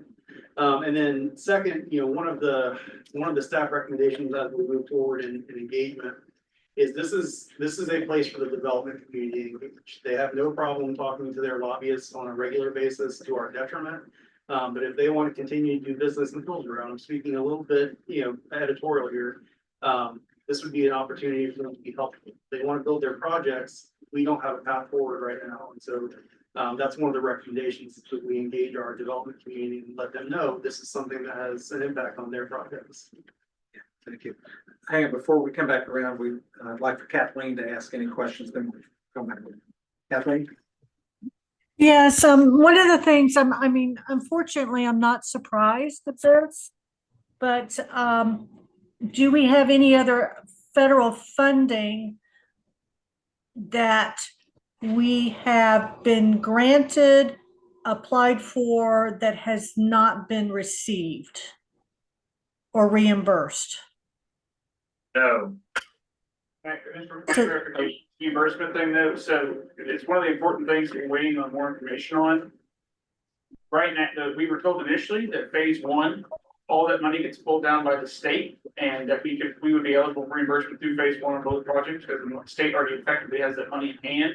But it seems like that story may not be the case now, that as part of this new software they're using, they submit incremental reimbursement requests to the federal government. The state does not have the money in hand right now. So that's an important distinction. So to Kathleen's question, reimbursement, if we can't get reimbursed because the federal government's not gonna make those interim reimbursements through phase one, that's a different conversation than if we can get all the way through phase one. So that's an important thing I just wanted to mention as part of the answer to Kathleen. So, let me make sure I understand what you're saying is like that even though we have spent this cash out of hand, there's a possibility we won't even be reimbursed for what we've spent, which means the amount we're losing is larger. Actually, it really depends on the nuts and bolts of exactly how FEMA's gonna enforce this. Matt? We have a couple of small transportation projects, Shames Club Bridge and the parking city. They're currently in progress and funded federally. But at this point, there's no indication that those. And the reason why I ask is, it's at least what I've been hearing from multiple directions is that any federal funding that we have, whether it's reimbursement or awards, if it's not in hand, there's a high chance we won't get, and I am concerned that we have not looked at that worst case scenario. And I know it's time is of essence with that, with our budget. But, I think we're looking at somehow, even if it's dirty on the back of the napkin, look to see what the worst case scenario risk is. I fear that is what it'll be closer to reality than what we have anticipated. In terms, I mean, and I know we're going to be talking about our reaching out to our legislative delegation. There was one slide, but certainly what's at risk and the development. We have a clear use case to communicate with our senators and our House delegation, and we would need to, I would also include, even though Representative Boyensee does not represent us directly, he's still part of the North Carolina delegation. But this is something that I'll just hold off on the comments about reaching out to our delegation until we get to that point. But we have a clear story that our delegation is wanting to hear about to carry forth. And on that side, again, I'll hold off a little bit, but looking at our state level of how to work with at the state level. I don't anticipate we're going to get much help because everything we're hearing at the state level are the budget cuts. And I can talk about that later also when we get to the delegation piece. The big thing that I want to have a better understanding is our worst case scenario of at-risk federal funding picture. And I encourage the staff to jump in. Other than these, I'm not aware of any federal funding that we're getting of any substance whatsoever. I know a lot of other local governments who have transportation and all sorts of other, especially county and social service and health related programs are, facing major crises, but I'm not aware of anything else that we've got at risk. Okay. State funding. State funding for the train station. Thank you. But we also did get the STAG award for the. Right, we do have the STAG award for the booster pump, so. But I don't think any of those have been under threat as of this point, so. I didn't think Rick was under threat. We can pull it together for you. Kathleen, other questions? No, and like I said, everything else I'll hold off for the delegation discussion. Thank you. So I think. That's a comment about getting the housing developers kind of lighting a fire. And it seems like a dirty word to say moratorium, but would that possibly be an avenue that as a board we could consider, like in the next couple of months or something, like depending on how things go, if we do a moratorium, that it might light a fire under the development folks to lobby. And that could be my first year here on the board too. So I'm gonna put that out there too. That is a great question, and I do have a chamber board meeting tomorrow, and I'll be happy to bring that question to. There are several folks in the real estate business who are currently on the board, who might have insight into that process, but in addition to whatever we do tonight, I will discuss that too. Which one of you is, I guess, could you have a moratorium just on developing houses? The big large, like you would not want another 1,000 house development. Apartments and all of that, 1,000 of those you could not do. Is there any way you can separate commercial from, I know it's stupid, but is it from commercial to housing? Well, I suppose so. And of course, we got an attorney and then utilities folks work on. I think usually when you're dealing with a moratorium, it's about the, either the lack of water availability or the lack or the Like amount. a sewer. For the lack of ability to treat X number of gallons per period in a certain zone. So theoretically, the board could say, we've only got, 100 gallons of sewage in this basin. We'll only accept 100 gallons of commercial. But again, I don't know, at this point, we would want to get down into No, I that. mean, so that just detail. something to think about though, because you got all these. I can't imagine all these apartments coming, it's that, just about, I don't like the developers ever coming to see me, and when it does, always say, we don't have the sewer, water and sewer capacity, and they said, well, here's brochures. Well, good, that's nice, thank you. As Commissioner Darrett said, like, probably a few months down the road before we can get some sort of clarity, see how this settles out, see where we're at, and then figure out what do we need to do making changes. And if it turns out we're heading into a place we don't want to go, then certainly we would want to, partner involved and work with the development community, because they're part of the reason Hillsborough is an awesome place as well. Where we trying to accommodate them and then help them understand the situation so we could make the best out of whatever would be going forward. But hopefully we don't get there, but it certainly does not look promising, at least at this point. Thank you. Brian, did you raise your hand? No. All right. Any other questions or comments? Sounds like we should probably segue this conversation into the next conversation, which is part two, which is our legislative priorities, because it sounds like maybe this has become the number one priority. So I'll kind of I'll do just open that door for you to. Sure, I'll just throw out maybe a couple quick sentences on the legislative priorities, and some of the commissioners had asked to have something like this produced. So of course, the work on this happened before what we just finished talking about, the BRIC.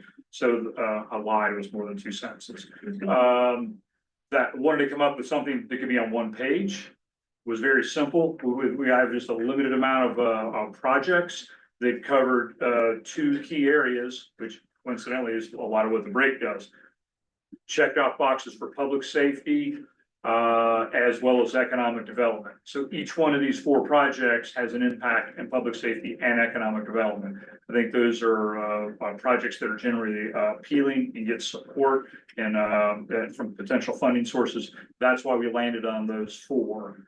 There's some other reasons why we didn't add other ones. My fear is if we add, like, here's 12 projects, people aren't going to remember it. Let's narrow in where we have the biggest need and the areas that are most likely to get support. Thank you. So what are your thoughts on how to think about the BRIC funding and the impact of the CIP versus the one pager that you had presented? How does that impact how we present that information? Is it a one pager unto itself? You're talking about the BRIC? Yeah. So, well, that's what we're planning on working on as far as trying to get out in the next day or two, is doing a one pager on BRIC only with the supplemental information and sending that out.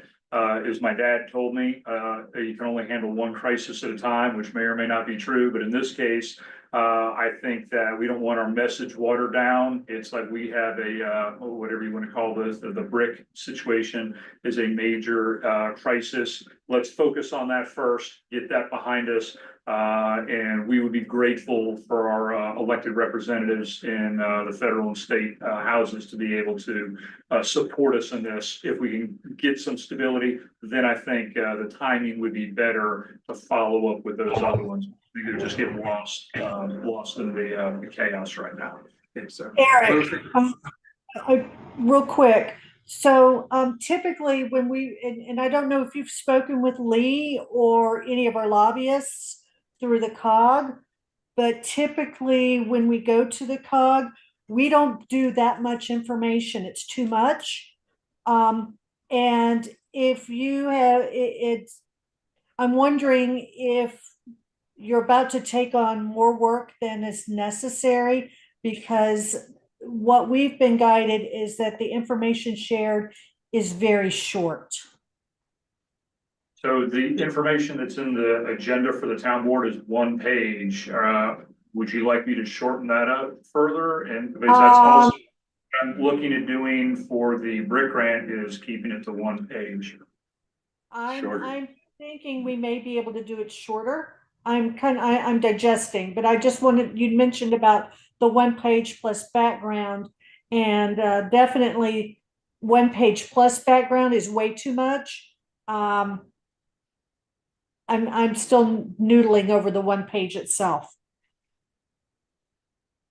And so may I ask if the board thinks that we're in agreement with Eric's proposal to, we'll maintain our priority list, but then we'll add the brick as a 1 page or 1 issue communication in addition to the regular legislative priorities, and we'll do the brick funding request first.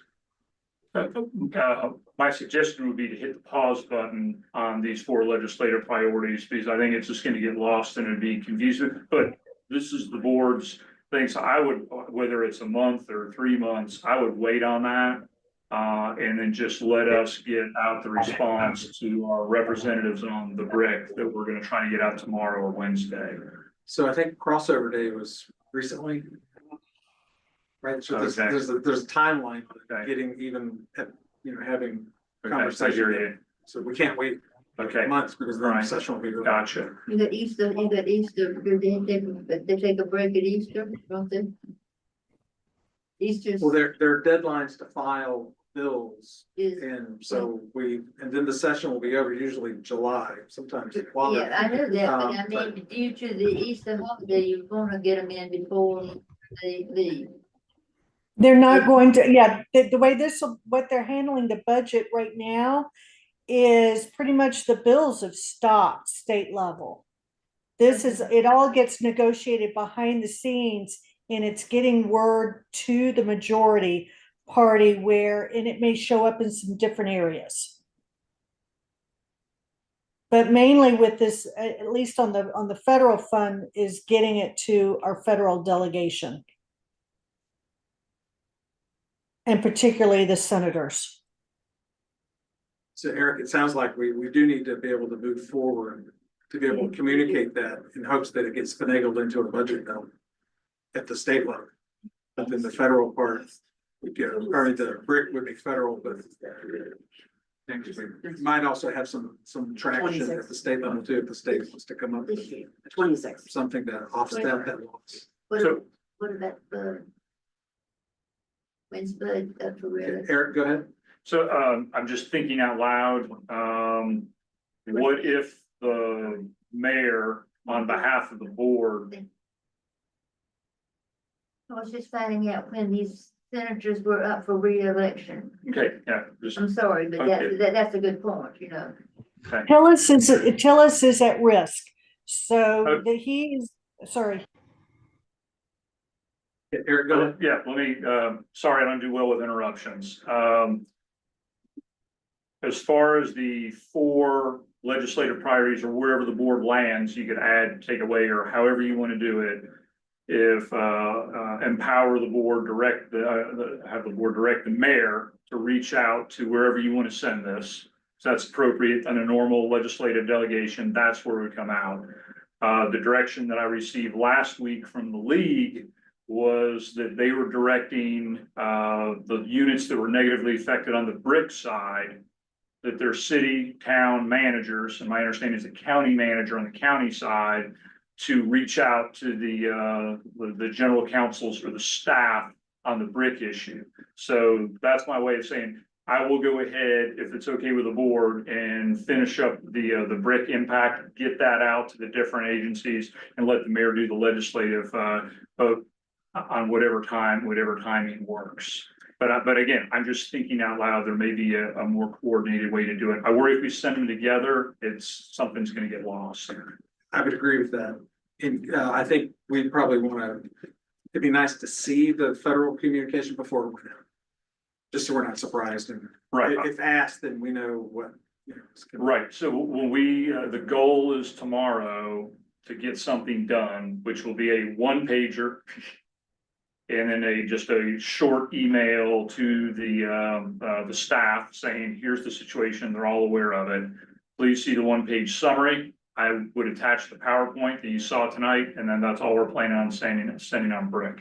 So, depending on, we can send it out to the board, and again, you run into the situation, if I get a large number of comments from 6 different elected officials, and then that could, I would just have to deal with that, so. Yeah, I was, to be clear, I was just in terms of seeing what you're gonna say, not to add more comment, because we don't wanna, too many cooks in the kitchen are gonna mess that recipe up. And I welcome the feedback too, because there'll be things that I miss. I just like, if I get 20 comments back and we're trying to get it out quickly, I would just have to do the best I could, to weigh all that and move on.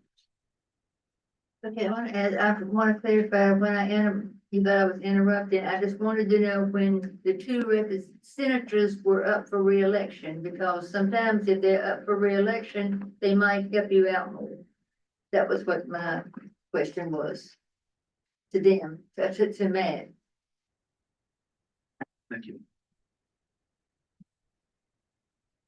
One, and I don't know if this falls under town staff or potentially with Mayor Bell, but I'm happy to make an introduction. I know the Deputy Secretary for Infrastructure at DEQ, and he oversees the Division of Water Infrastructure, and also how DEQ can assist local partners in their infrastructure needs. We've been friends for well over a decade, and I'm happy to make that introduction for Mayor Bell with Deputy Secretary Miller, but I think that's another avenue we should possibly also consider, just so that, hey, we know he probably knows about it, but for the governor's administration, as they're making, if they do any budget negotiations, to head off a veto or, anything that helps us on the executive branch side, I think that'd be worthy, and just worthy in general to have that list from us as well, of funding that we might need.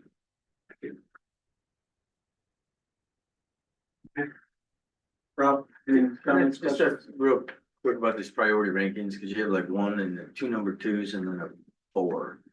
And,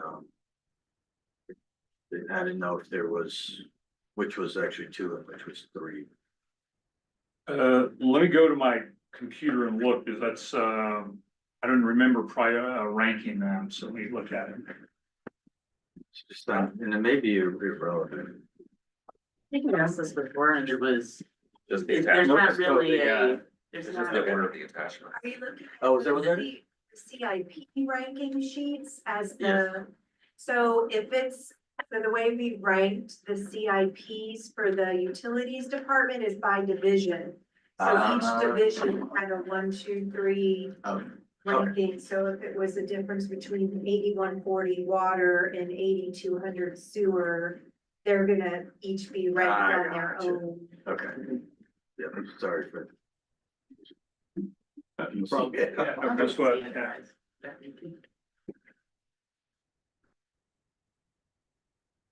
Does that answer the question? Yes, yeah.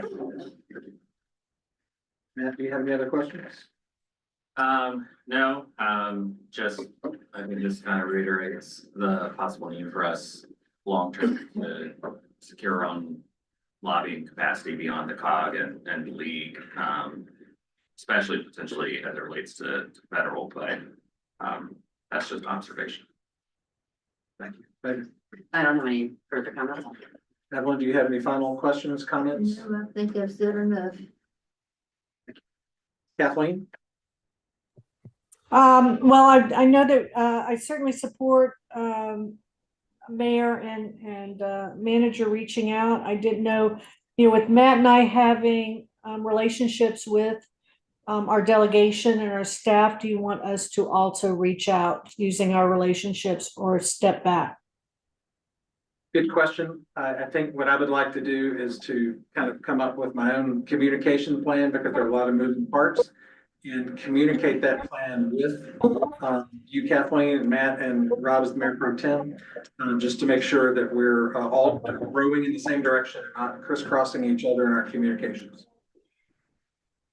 Cool beans. Thank you. Okay. Eric, do you have what you need from us on that topic? Awesome. Okay. All right, moving on. Hot topics. April? As of this moment, we don't have any, am I forgetting anything? So, We'll have at least one item on the agenda. It's a public hearing for the closeout of the CDBG CD grant. That's already been advertised, and so they'll move forward. But other than that, there's no in-depth discussion topics right now. Thank you. I trust there might be updates on this and related topics. Sounds like we'll have space for that as needed. Okay, item number 6 on the agenda, updates, board members. Rob, do you have any updates? We had an intergovernmental parks work group meeting last week, and Orange County presented their trails plan.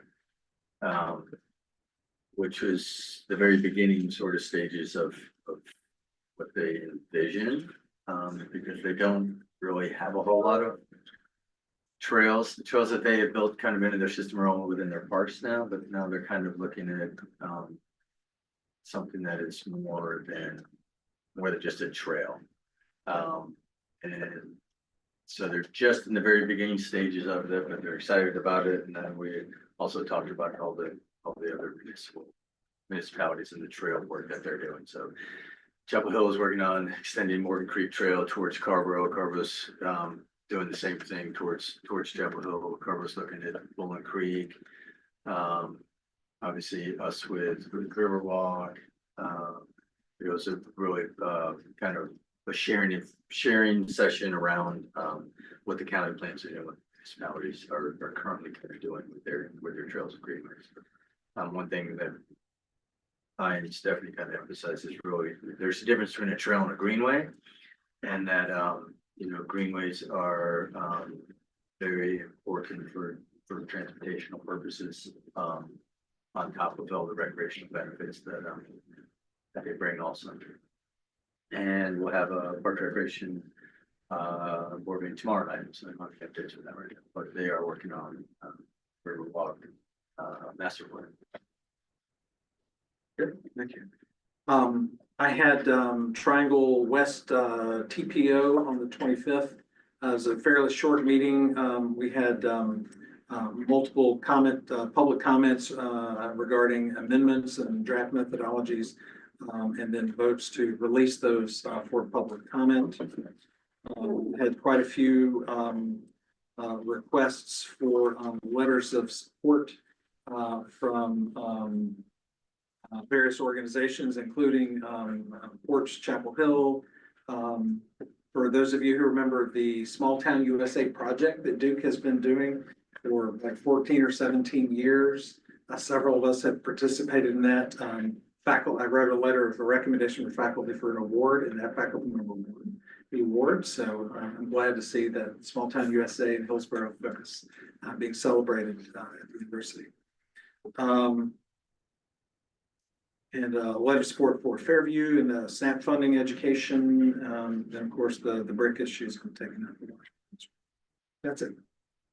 Now. Yeah, so I have reached out proactive concern about the accident that happened at the police department, that the police responded to at the post office.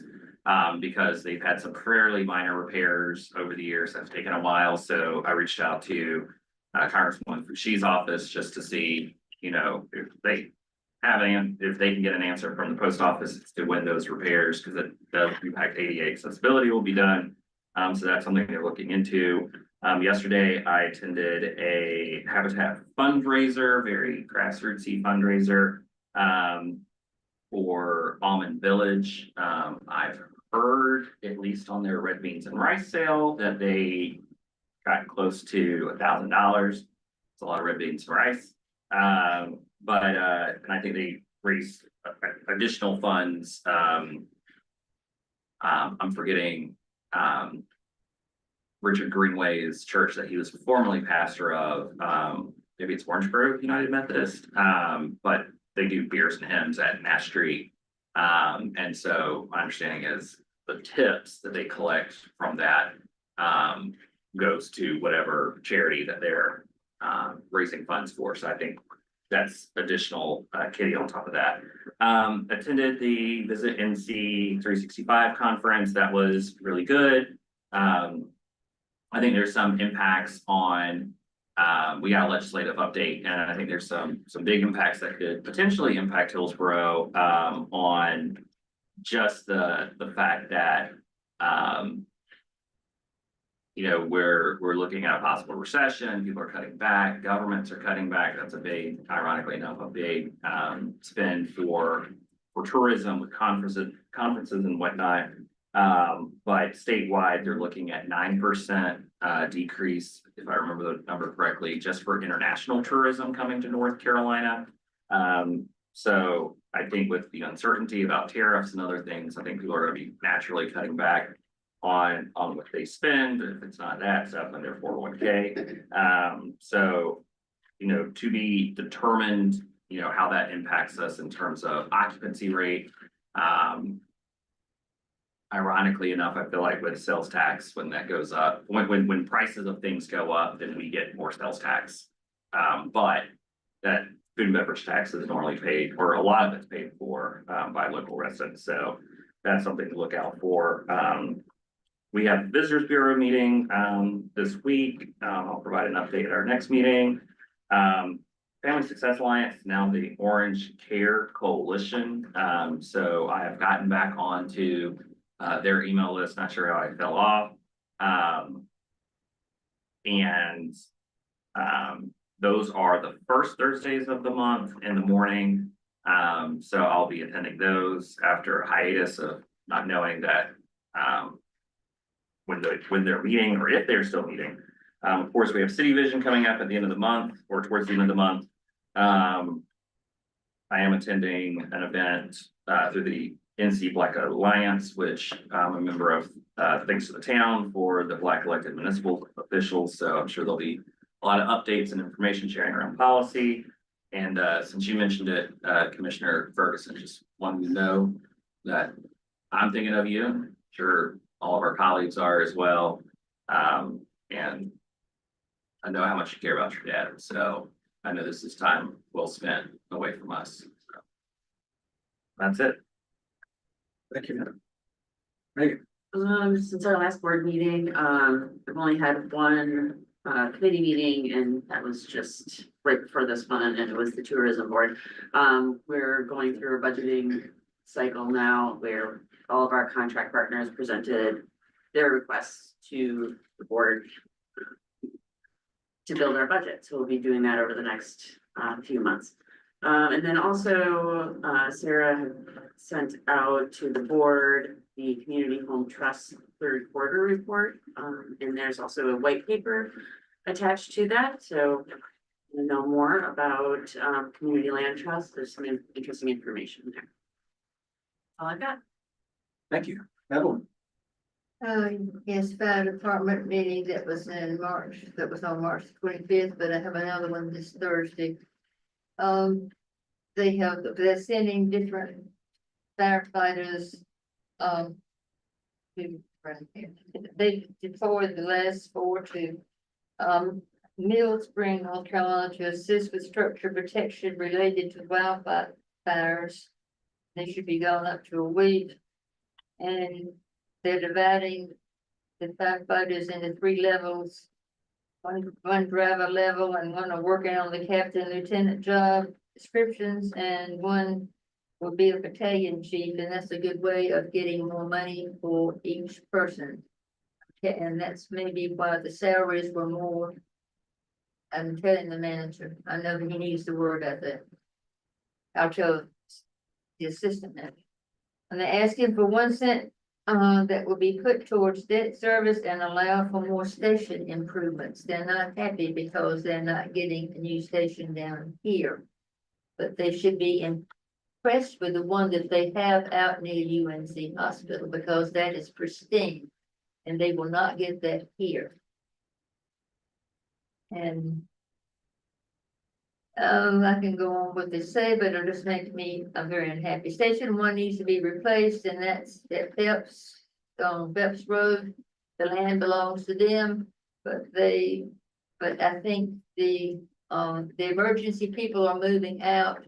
So they see no need of keeping it. And but they were getting paid to keep the EMS people there. So somebody just tear it down. So I don't know what else you want to know. And he wants to know, do we want trucks insured for replacement costs or something else, something less? And also they're approving, they want the budget approved with the ones in. Or did I say that? They want us an increase. But that's for the county, not the county fire department people, not us. Not Hillsborough. And that's more unless you mean to read it. It's informative, thank you. And I trust you, Eric is aware of the question about the insurance level. So what? You mean the replacement value or, I haven't heard anything about that. Well, what he's doing to make the three that he's just raising, he's making different things, where was that? 3 levels of firefighters, so they get more, each level gets more. And there'll be 1 driver level. And he wants a captain lieutenant job, description, and he wants a battalion chief in the community and continue until they're all complete. That will make their salaries go up, and we have to pay half of that. Right. I was aware of that. My question that the mayor referred to was, I wasn't aware about the difference of the insurance of, on the vehicles. Nobody talked to me about, a replacement or actual. So he was asking for my feedback, and I said I hadn't heard anything about Well, that. he didn't say, he's not bothering Hillsborough's vehicles, is the county, well, whoever, it's theirs. We're not paying for those, we have 2, don't we? The ladder truck and the other, and the engine, I think that's right. No, it's not the truck, but you were talking about the salaries, something about the salaries, at one point the salaries were higher for the fire department, and that was half, we pay half. I didn't say anything about that Well, I tonight. thought that was in the budget, that the salaries had gone up. In the budget for the firefighters, I thought you said. For the, back for the retreat, when we were providing summaries of like different cost impacts and just like town salaries, when we were talking about additional funding for the fire run, that was one of a variety of things that were going on. So it was just an acknowledgement that that's, No, well, you wanted a report, and I thought you mentioned then that the budget for the fire department was a little bit more, I thought, than what you had thought. I'm not sure, but I thought you said, well, in the retreat, I thought you said it was written in the retreat, I think. It doesn't worry, it's not gonna bother you, you're just gonna spend more money. The town's gonna spend more money, not you. I'm sorry, I didn't mean to bring anybody, but I never give a report, and I thought I would give everybody a report. Thank you. It's not personal, it's just, everybody needs to know that, that's a good way to get better salaries. Work harder and get promoted to, I'm not criticizing the staff, our staff. I can't come across good with that, I shouldn't have said it to start with. I didn't mean anything personal, but I remember that the fire department budget was higher for the town. Thank you. Do you have any other updates? Not until Thursday night. Okay, thank you. Kathleen, do you have any updates to share? I do. So, on the COG side, we did meet with the leadership and the COG delegations. We've gotten the word that, again, on the budget, the discussion is cuts, but we've heard that things that impact the COG, which in turn impacts their ability to support Hillsborough, and provide, the capability extension. Those things will be captured within the emergency healing recovery bills, not necessarily in some of the budget things. So there's going to be a lot of behind the scenes money moving around. So the money they're talking about cuts, but what will happen is money will be spent, but how it's spent and how it's rearranged is where all of the negotiations and back and forth will be. And the priorities. So, that was interesting.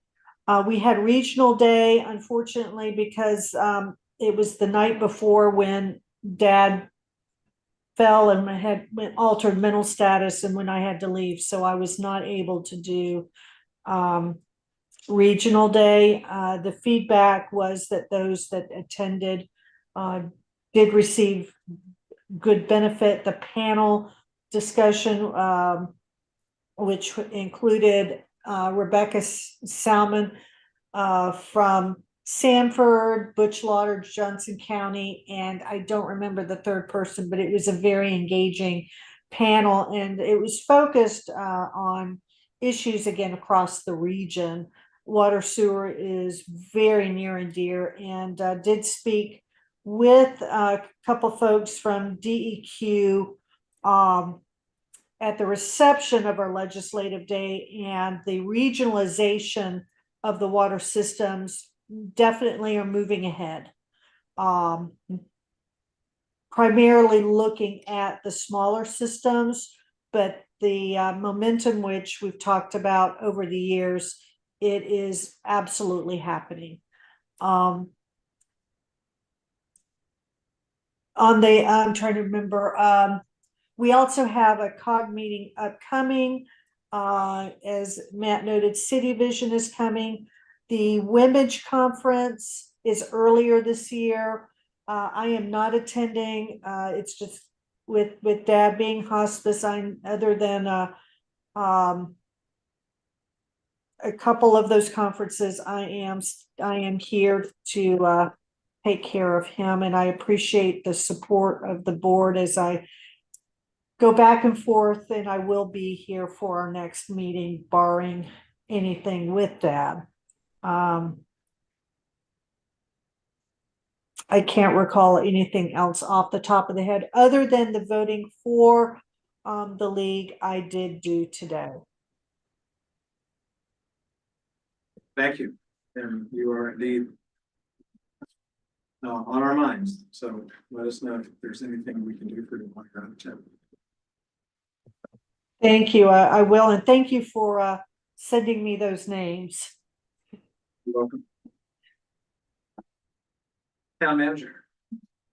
Just a quick update. I would have sent the board an email last week, but of course, we were dealing with these other issues. It's a minor thing, but to give you a heads up on a budget amendment that'll be coming up in one of your next couple meetings. If you rewind, maybe about a year ago, I sent an email out to the board just talking about the difficulty of being able to get vehicles that we want, and especially police vehicles. And, you know, most of our fleet are either the Ford utility, which is the Explorer, and then the Chargers. Well, they're not making the Chargers anymore. And interesting, the hybrid and the police utilities gets phenomenal mileage, at least in the police world. They do a lot of idling. They do very well, but they're almost impossible to get. So the department had 3 on order in the current year's budget. Chief, was there like we've been waiting like 10 months for those? You're still waiting. Yeah, so they still haven't arrived, but they were budgeted, but this is where just a heads up, would be on the consent agenda for budget items.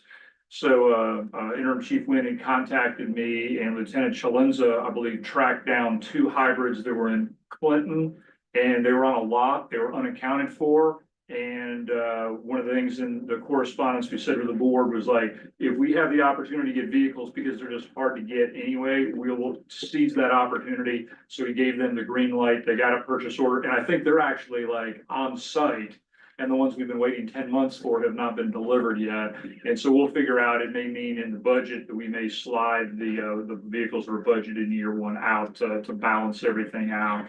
But at least in the near future, if we get an opportunity to buy a vehicle that aligns with our fleet's ability to maintain them and that's usable for the department, we may do some other adjustments. So anyway, that'll be up to 7 hybrid vehicles we'll have in the department. So feel free to step in if I missed anything.